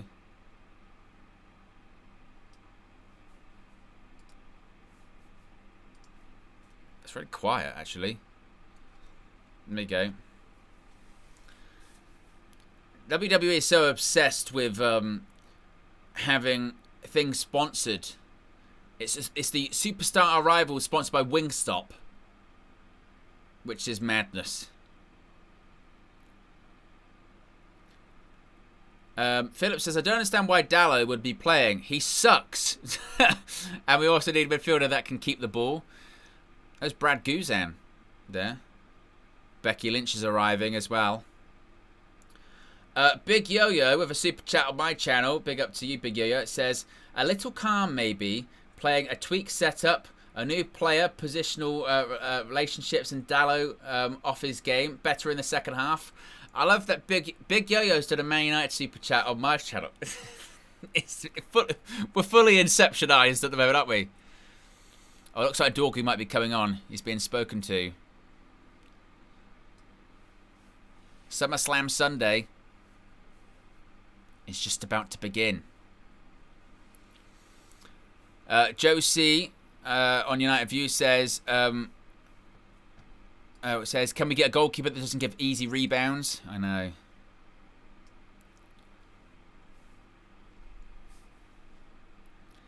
Javid says, TV, MUFC phone, 365, tablet, UV, laptop, WWE 4 screens. I mean, it is a madness, isn't it? It's fully, we are fully inceptionized. But I'm glad we found this solution, yeah. I'm glad we found this solution, folks, because, oh, look at that already. Already, Seth Rollins backstage hugging Triple H. Dorgu's coming on for Man United. I'm glad we found this solution, because this is now, whenever there is a clash of Man United and wrestling, this is what I'm going to do. This is what I'm going to do. Every time I'm going to do both. Drewski's at SummerSlam again. He was in the crowd last night as well. But he's doing the cold open.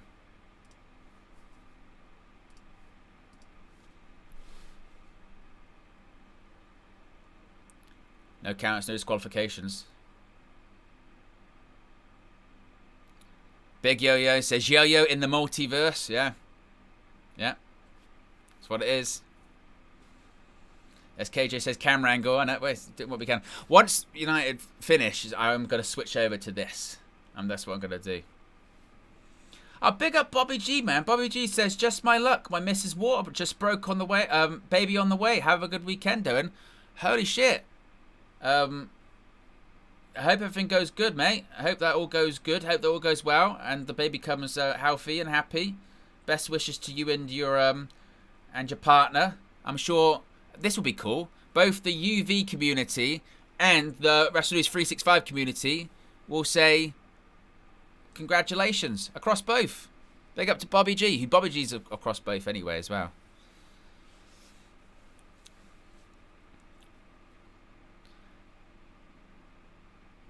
SummerSlam's about to start. We're going to get the pyrotechnics.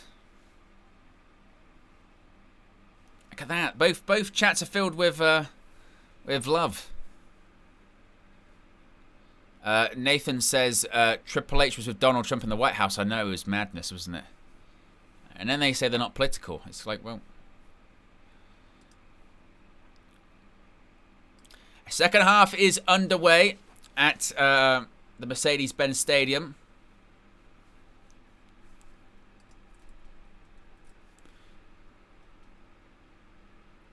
Here comes Paul Triple H Levesque to open SummerSlam.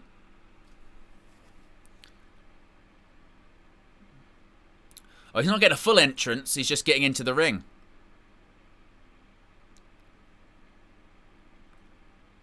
Everton going to win the ball back there. Look at that. Lots of congratulations in the chat for Bobby G.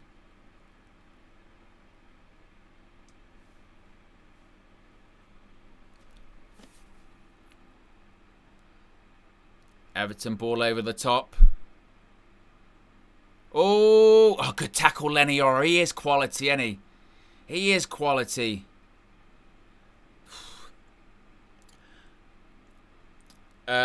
Super chat on Owen Wrestling News 365 says, diverting my money to Owen 365 instead of Fleck, hashtag 906 from Amanor. Big up, Amanor.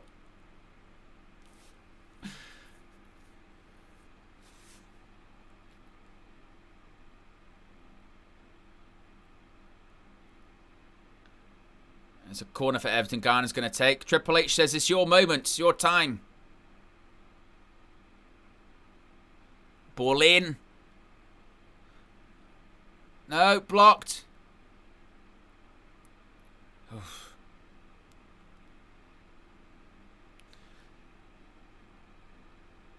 Oh, Triple H says if you thought last night was something, you haven't seen nothing yet.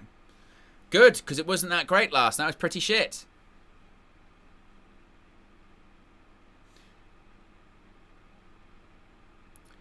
Another corner to Everton. James Garner's going to take.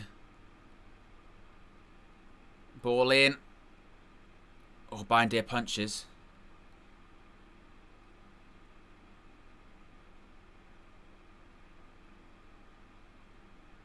Oh, good save, Bindeer. Oh, another one. Oh, it's offside. Oh.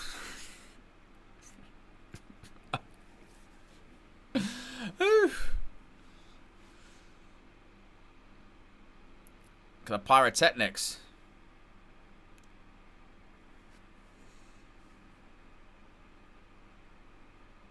It's just Danny on Owen Wrestling News 365 says, watching this guy in UV at the moment, he's rubbish. I know. I need to replace him.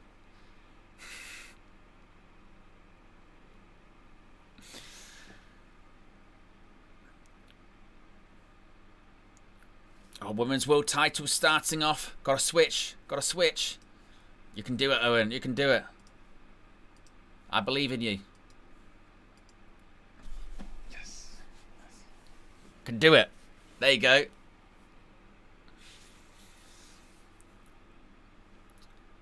Man United still playing out from the back. And proper multitasking. Are people turning on the formation already again, by the way? Clover says his formation is not good. It's DJ Buzzy says the formation isn't the problem. Oh. That's a throw into Everton. Well, I tell you what, Man United fans, what I would say is, if you're not happy with what you're watching, Rhea Ripley's on the screen right now. So, I know which one I'd be rather watching, to be fair. It's a bit of Amanor, that. It's a bit of Amanor, isn't it? Bit of 906. Who wouldn't? You know what I mean? Who wouldn't want to be watching Rhea Ripley?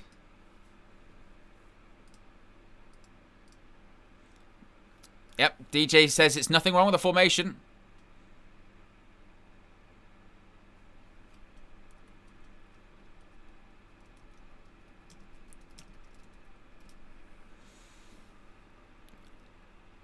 Delict.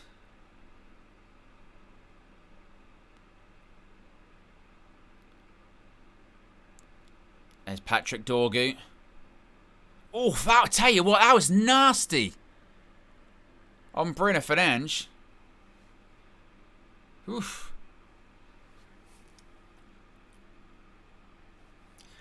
KJ on my channel says, Aloha, I take it you won't be doing UV morning update tomorrow. I am actually, yeah. I'm going to have like no sleep. I don't know how I'm going to do it. But I am going to be doing the 9 o'clock show tomorrow morning.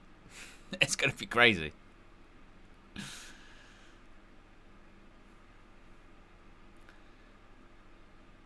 Oh, Dorgu, he slid in there, didn't he?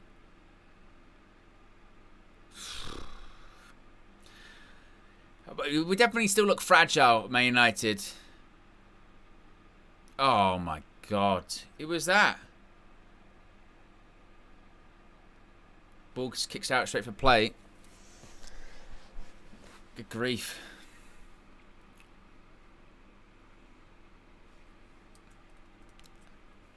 As Io Sky making her entrance at SummerSlam.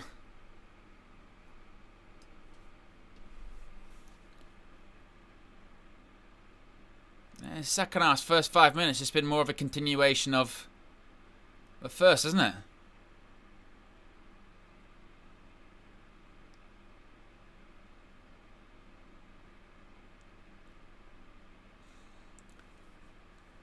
If you haven't already, be sure to click the like button on both channels and be sure to subscribe.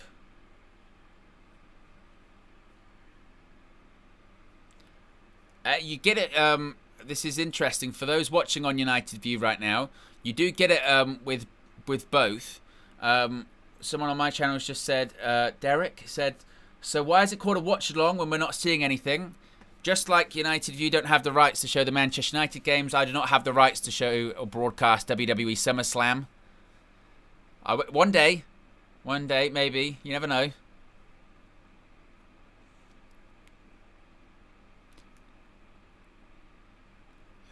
"52 minutes gone. It's Manchester United 1, Everton 1.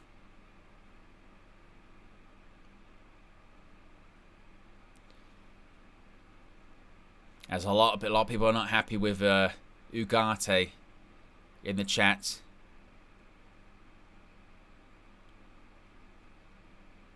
A lot of people frustrated.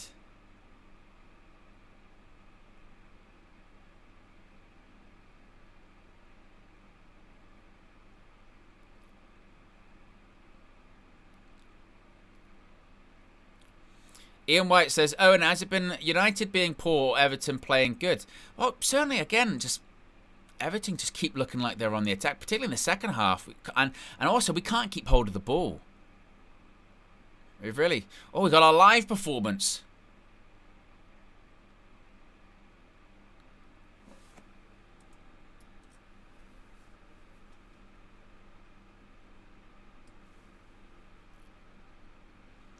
Getting a live performance from Naomi. This is nice. Jason with a super chat United View says, Owen, Ugarte just isn't good enough. Let's be honest. Well, in terms of technical ability, it's really lacking, isn't it? That's the problem.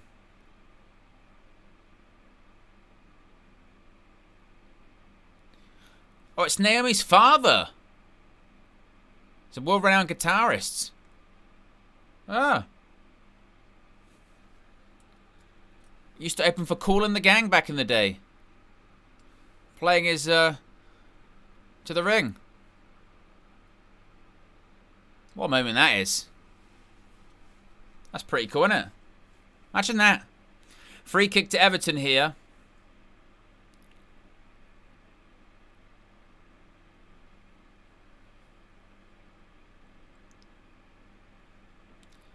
Not sure he's taking it for Everton. Ball in. Bindeer comes a long way. Collects it, though. Name of it of air guitar.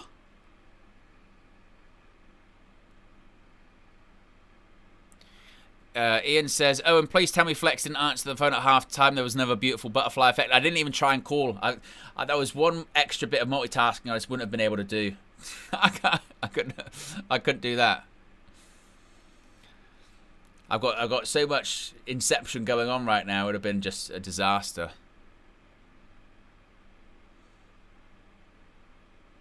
Luke Shaw. Oh.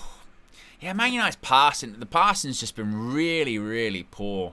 It's getting worse, isn't it, as well? Let's be honest.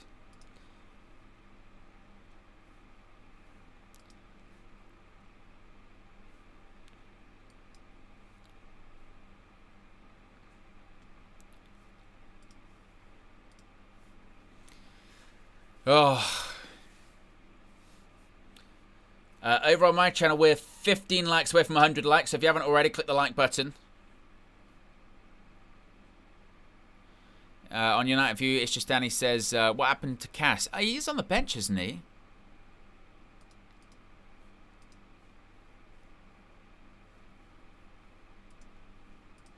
As we're getting ring introductions.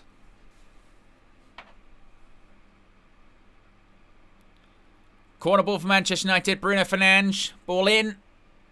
Oh, Pickford came out and flapped at it.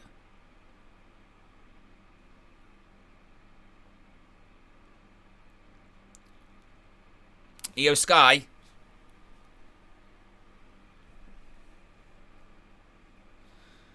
Eminem says, oh, you just missed a huge counter. I'm doing my best.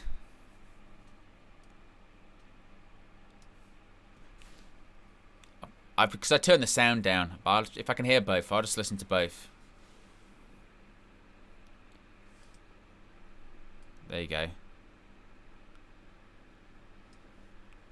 That's a bit better. I can hear both now.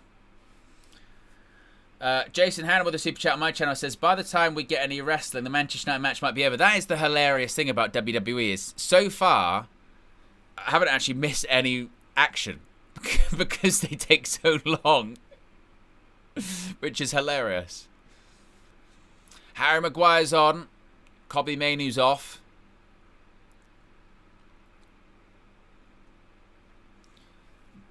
Bell rings at SummerSlam. They're underway.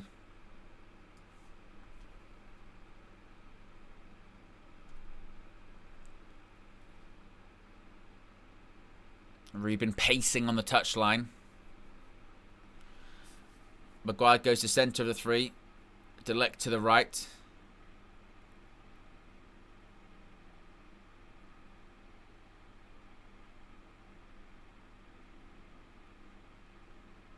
And there's a long kick up the pitch.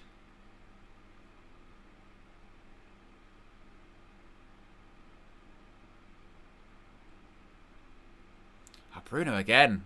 Losing it in that area. Everton. And Boonham. Now he loses his footing as well. Alcaraz. Boonham. It's for on goal. Beto. Oh, nearly. I mean, we've just fallen off the edge of a cliff, haven't we? Absolutely. We've really have regressed. Good opening 20 minutes and then just regressed. Oh, Naomi's trapped. Rhea Ripley and Io Sky on both sides. Naomi's going to try and get into the ring. It's not going to work out for her.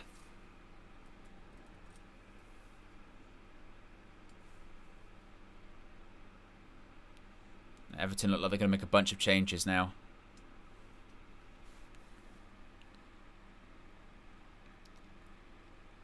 Yeah, a lot of Everton changes upcoming.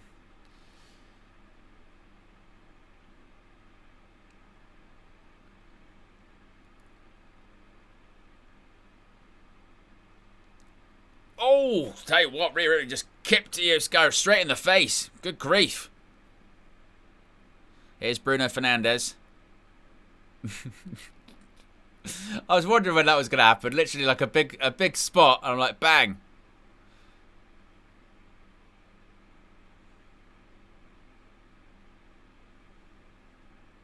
Aiden Heaven.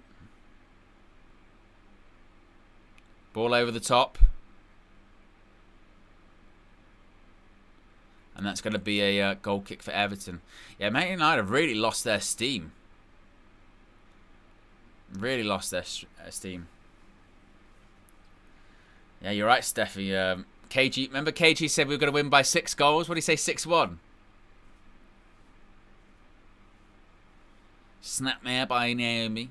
Working over Io Sky.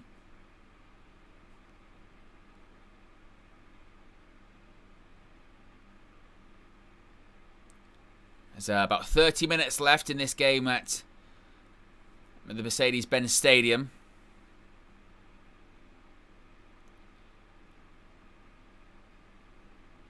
Oh, what a kick by Naomi right to the face of Io Sky.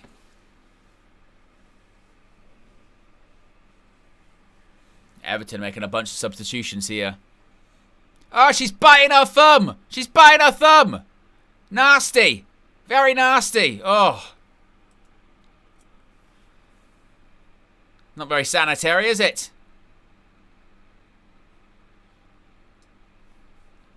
Big Yo-Yo with a super chat says, playing like this. Well, I can't read that out, Big Yo-Yo.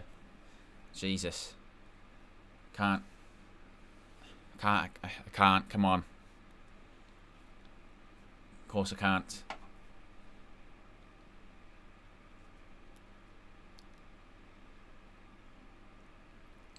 Oh, scratching her back.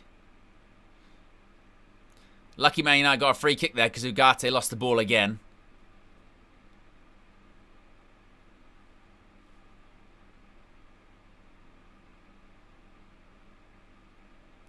Oh, there's a kick. Oh, and into a DDT. That was nice.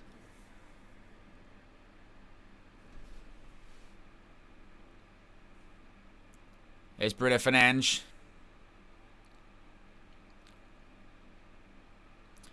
What's that with Everton? They've got like a flat back 5 now.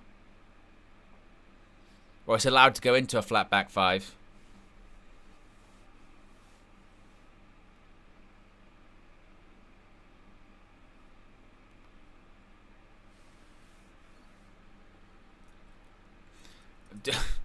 Jala says, what a bad day to have eyes.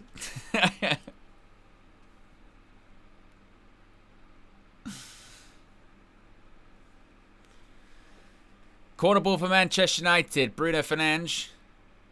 Casemiro standing next to him. Ball in.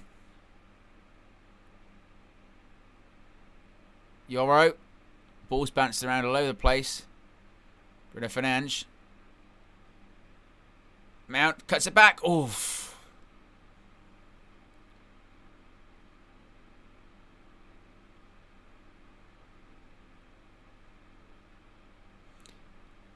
Bruno, another ball in. Oh, look at that blockbuster by Naomi to Rhea Ripley as well. Oof.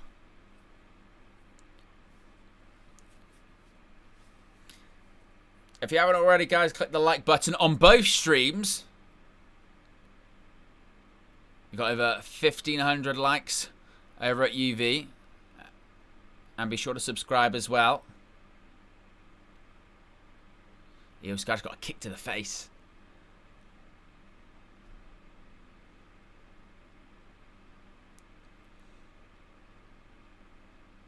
Ugarte just, yeah.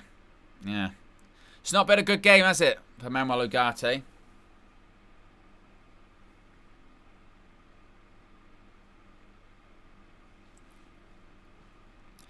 This second half is very, very flat, isn't it? For Man United. Just in general, in terms of the game, it's really flat. Rhea Ripley. Oof. Face first slam. Oh, there's a springboard drop kick, missile drop kick by Io Sky. Look at the athleticism.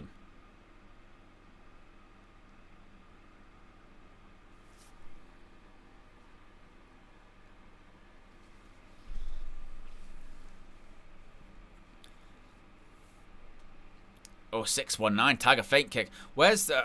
We're less than 20 subscribers away from 199,100, by the way, guys. Over at UV, obviously. If only. WrestleNews 365. Could you imagine?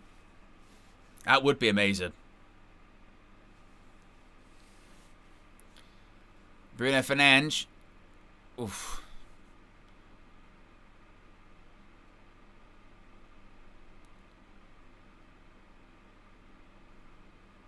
This game's become really, really scrappy between United and Everton. Oh, Io Sky's got thrown completely on her face. That was nasty.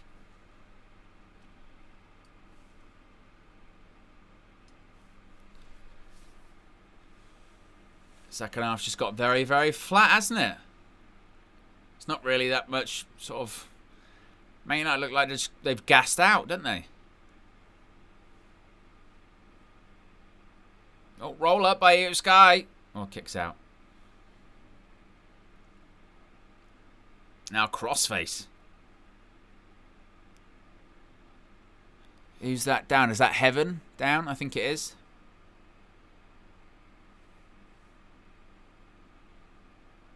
Yeah, it is Aiden Heaven. He's got something in the eye. Oh, Poison Rana. Where's it great? Oof.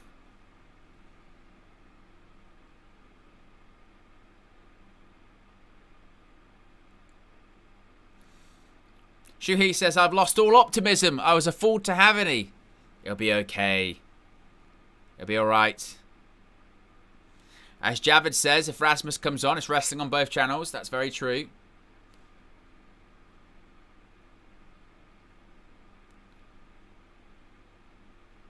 You're right, Big Yo-Yo. This is the type of trophy-winning performance that deserves a championship bout. Oh, Razor's Edge. Oof.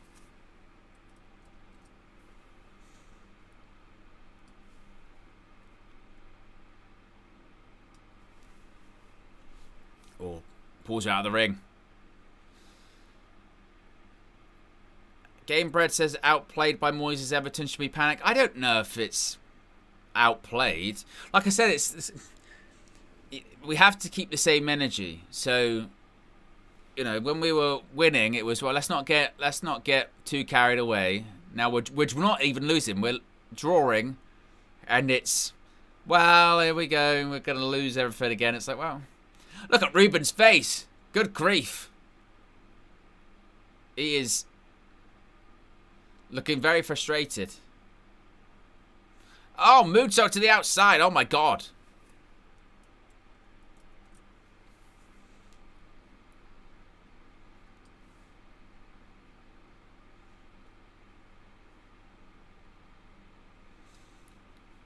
I think this has got the makings of a late shithouse Manchester United goal.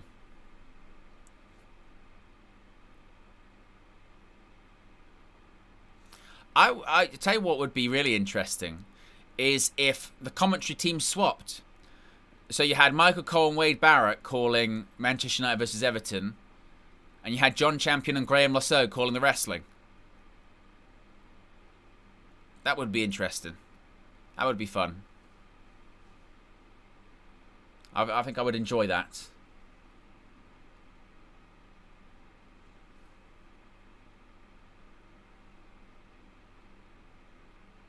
Seeing some bullet train attacks by EO.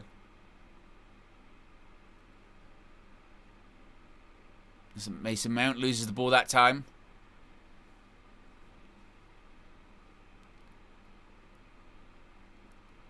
Remember, 2 weeks today, it's Manchester United versus Arsenal at Old Trafford. Oof. EO pushed right into the top of the ring post. That was nasty.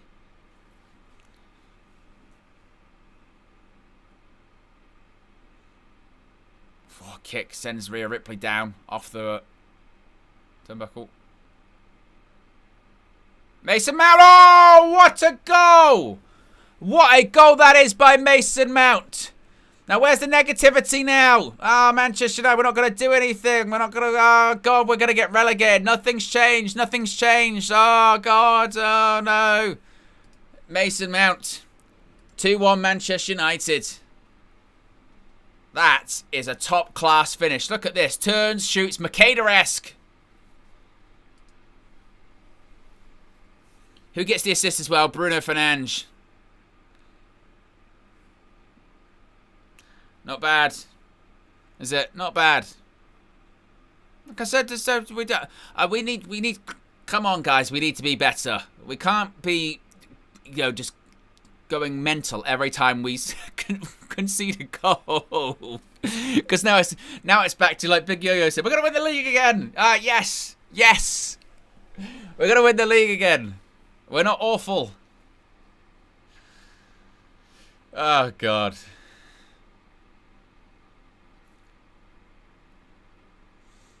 Good goal by Mason Mount. Oh, what a knee by Naomi. And you know what the most hilarious thing is as well? Is in the space of about a second, pre-season went from being important to not being important again. Oh, Riptide by Rhea Ripley. Cover. 1, 2. Oh, Io Sky breaks it up. You notice how that happens? That was very interesting what happened there, wasn't it? Very interesting what happened. Pre-season just suddenly went from being really, really important to it's only pre-season. We're shit. We're shit. We're going to lose everything. We suck. We're going to get relegated. It's going to be rubbish. Manchester United go 2-1 up. So pre-season doesn't matter, mate. Doesn't count for nothing. But I thought a second ago it did. I thought... What? Okay. 2-1 Manchester United. And SummerSlam, the Women's World Championship, is on the line.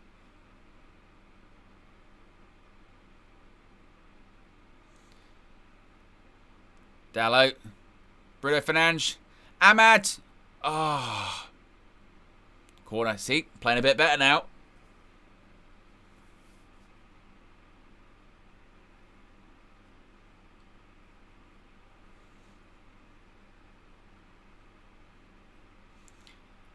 And the other part of it as well, I think, for those that say, well, this doesn't change anything, we play badly. There are going to be games where we play shit and have to win the game.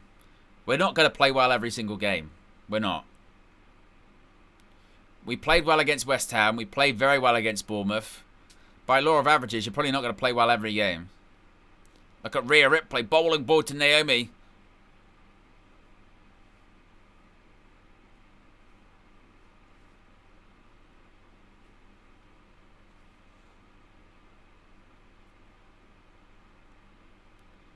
Ball in by Bruno.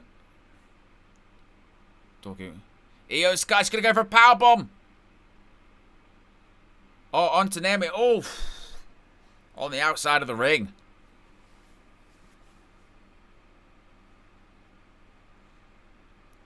There is 18 minutes left at the Mercedes-Benz Stadium in Atlanta.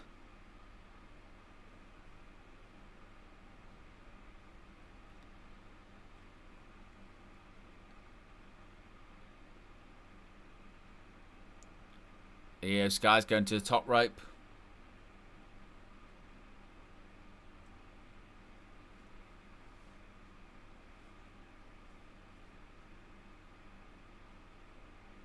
And Benjamin Sheshko. Mentioned by John Champion on commentary there.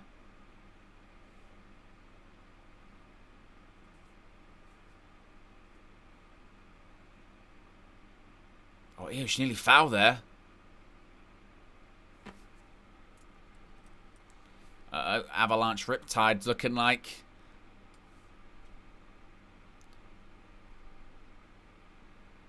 Oh, Riptide from the top rope. Oh, that was nasty.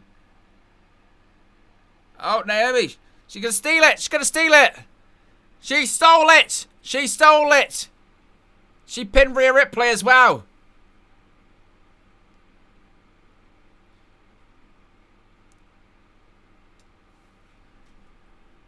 She stole it. Naomi retains. Good. I'm glad she did. Didn't want her to lose the championship that quickly.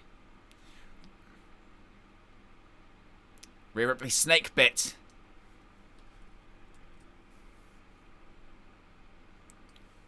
And she used the tights.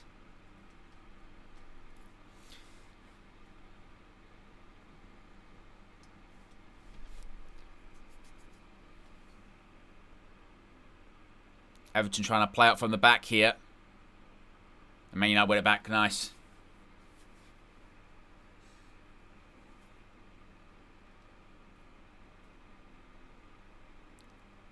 What's going on here? There was something happening off the ball there for a second. It's an own goal! What the fuck is that?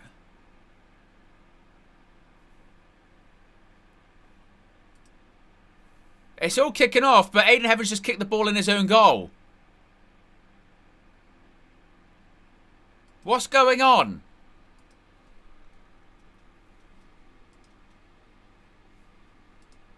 What the hell? Bruno and Ndai were kicking off, and Aiden Heaven just kicked the ball in his own goal.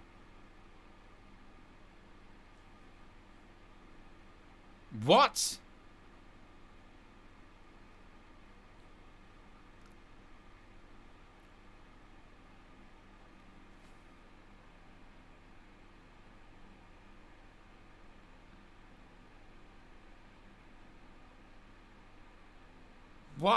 What was that?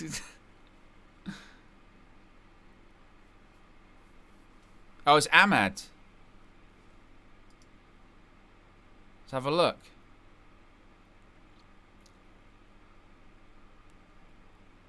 It's kicking off, and like the camera didn't even follow it. Yes, Ahmad just kicks. Oh, bloody hell.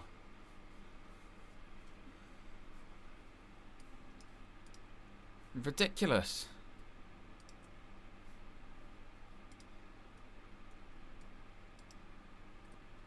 There's suddenly pre-season meta again now, by the way.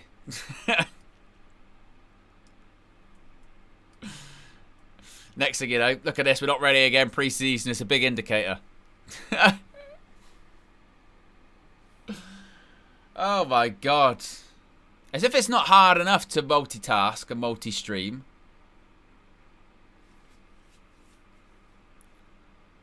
Star ratings for that triple threat match, by the way.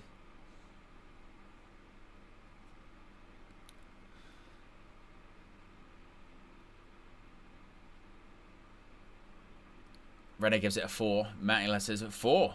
Steffi gives it a 4 as well. So it's 2-2 with about 14 minutes remaining. Where's SummerSlam going to be in 2026? 2 nights. Is this going to be in Indianapolis? I think it is.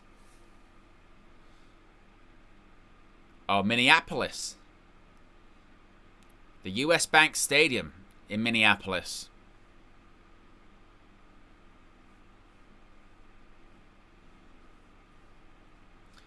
Is there going to be a late last minute? Oof. SummerSlam in Minneapolis. August 1st and 2nd, 2026. Well, maybe we'll be doing the same thing this time same again this time next year, guys. Yeah. Sunday, August 2nd, this time next year. Do we fancy doing it again? Thank you.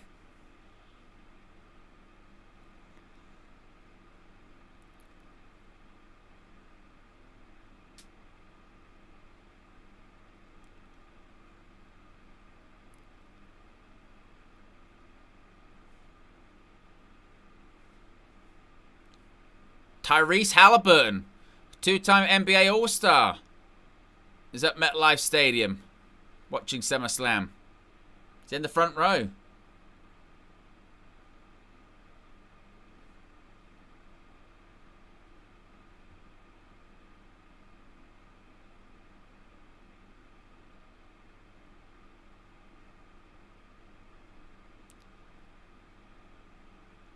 There's an Everton player down.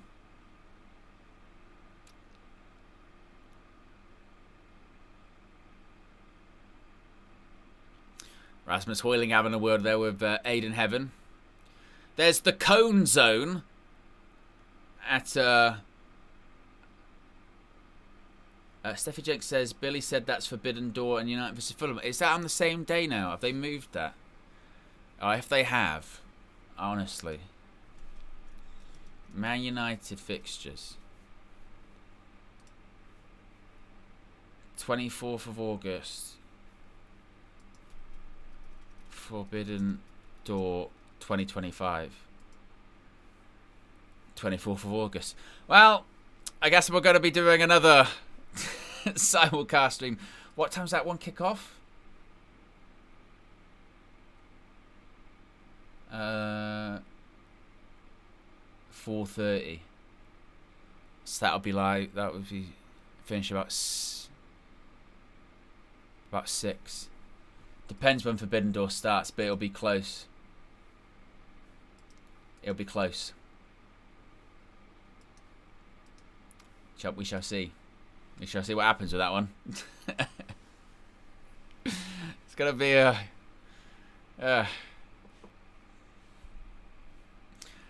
Just about 10 minutes left. Atlanta. It's the 25th anniversary at SummerSlam 2000.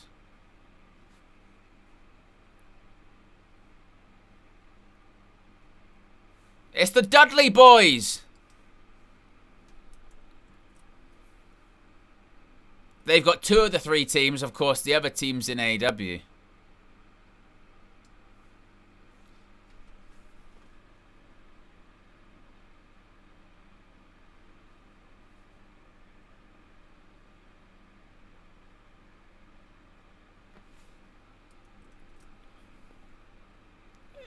It's the Hardy Boys.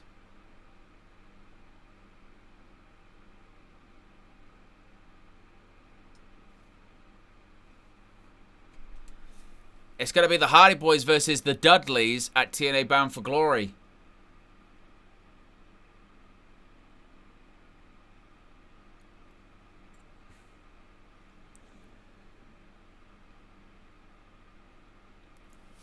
All right. Coming up next at SummerSlam, it's a tables, ladders, and chairs match for the WWE Tag Team Championships. It's going to be a complete madness. There's 6 teams involved in this one. Insanity.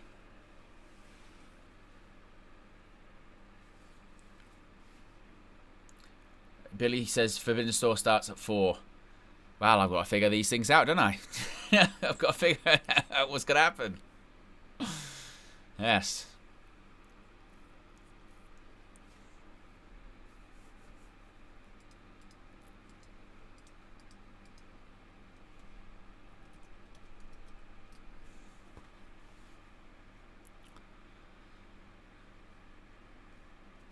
God, the Street Profits, the Death Rebel themes, God, they just suck so bad. They're awful.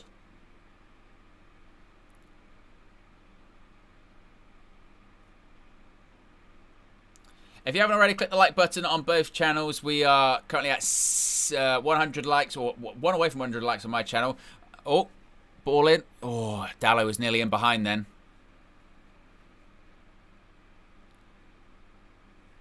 Of course, remember as well, for United View, we are 12 subscribers away from 199,100.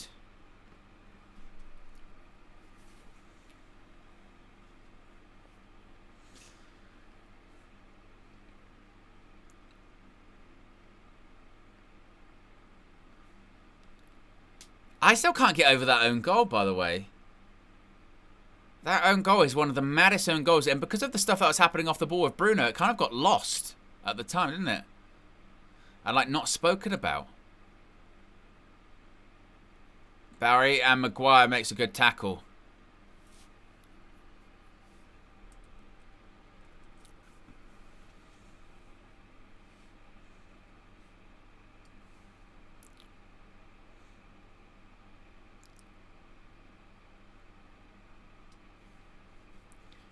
As Everton making some more subs here.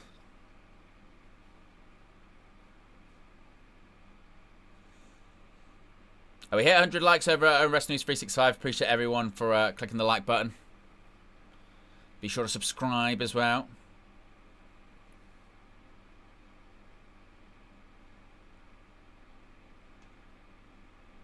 As Ndai came off at Everton there.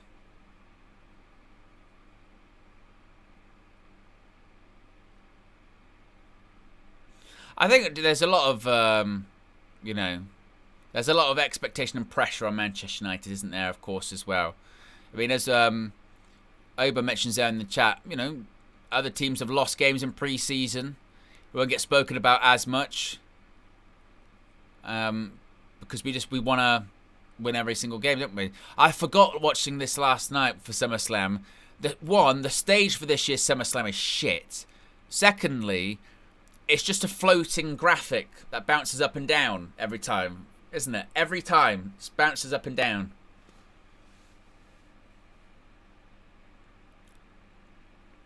Delict. That's new. That's going to be a corner for Everton with about 5 minutes left.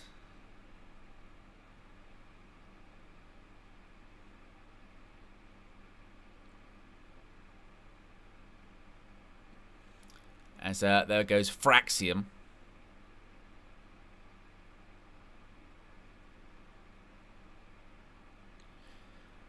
Quarter ball with Garner going to take once again. Oh. Binder just claims it.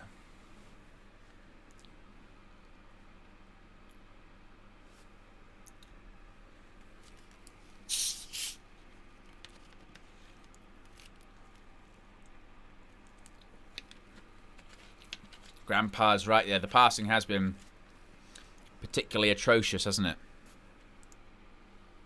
In this second half.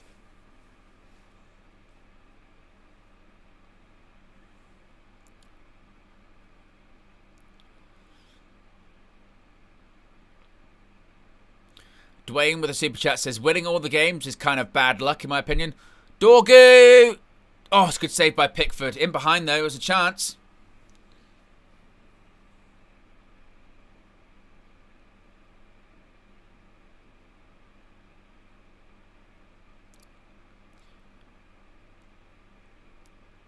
Here comes Ray Phoenix. I tell you what is like very apparent with these kind of things as well. Is this like... It was a really good pass, actually, Dorgu. These Death Rebel themes are just awful. No, and the crowd doesn't actually know them. They really don't.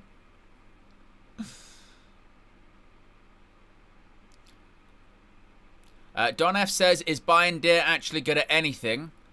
I'm sure there are probably some things. Spelling his name. By the way, that is a lot of pyro at SummerSlam. You can't see. It's literally misty. Can't see anything.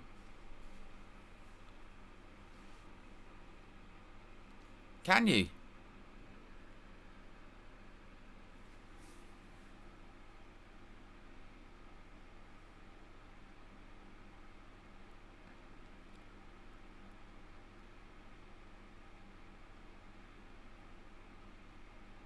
As looks like Delict's coming off.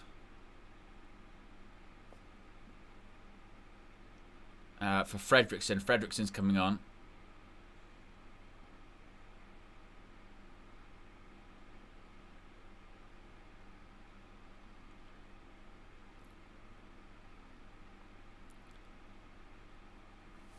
There's about 2 minutes left here. We're going to get any late drama. God, my ears. My ears get squished with these headphones. Looks like Delict may have had a bit of a knock. I think he's okay.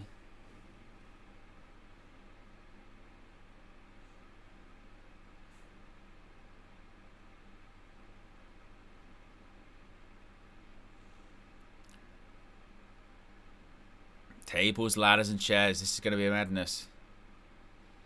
And here come the champions, the Wyatt 6. I'm not sure if this has really the same sort of look in the daylight as opposed to the dark.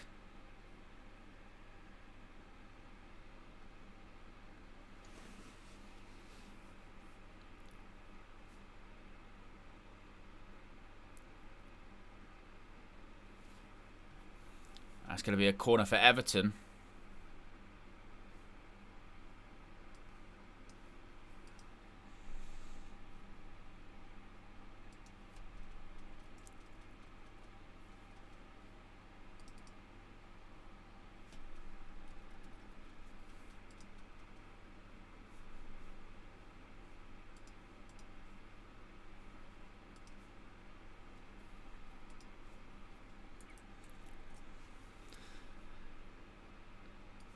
Another corner for Everton. James Garner going to take.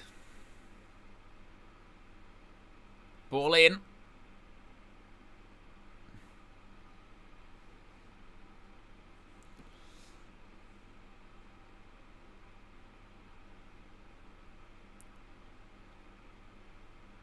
Ball across. Oof.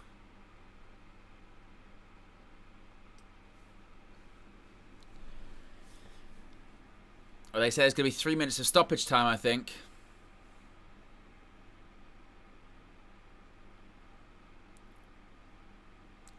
Garner with a long throw. Headed away by Casemiro this time. There's going to be Dexter Loomis and Joe Gacy from the White Six. Yeah, so 3 minutes of stoppage time.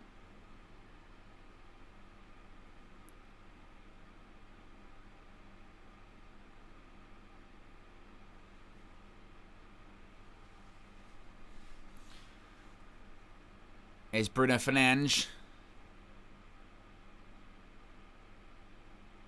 Out wide, Dallo. Oof. No.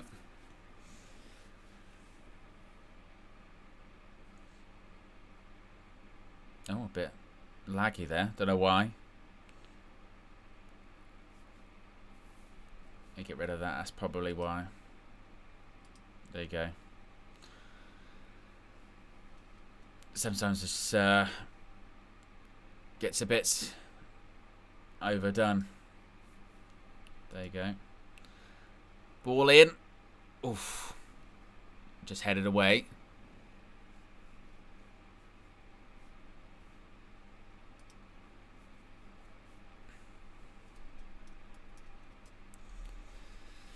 I wonder what Ruben Amorim's learnt from this today. Maybe there's still work to do, perhaps. Not that he didn't know that already. He would have definitely known that, wouldn't he? As there are about 90 seconds left in Atlanta.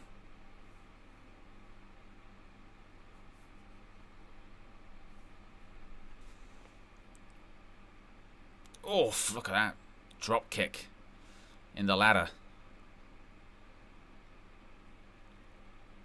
Ball forward. Aiden Heaven going to maybe see it out. No, not allowed. Oof.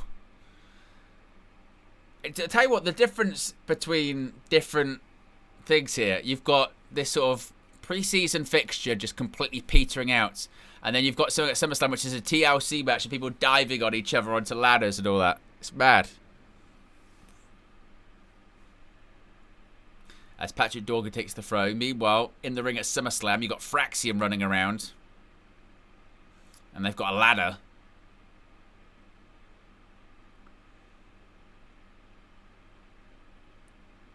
Casimir's ball forward.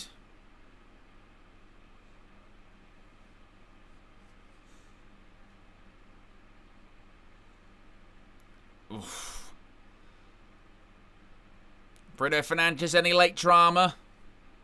Mason Mount. Dogs.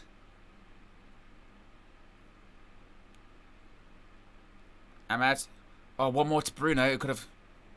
Bruno across goal. Oh, nearly. Oof.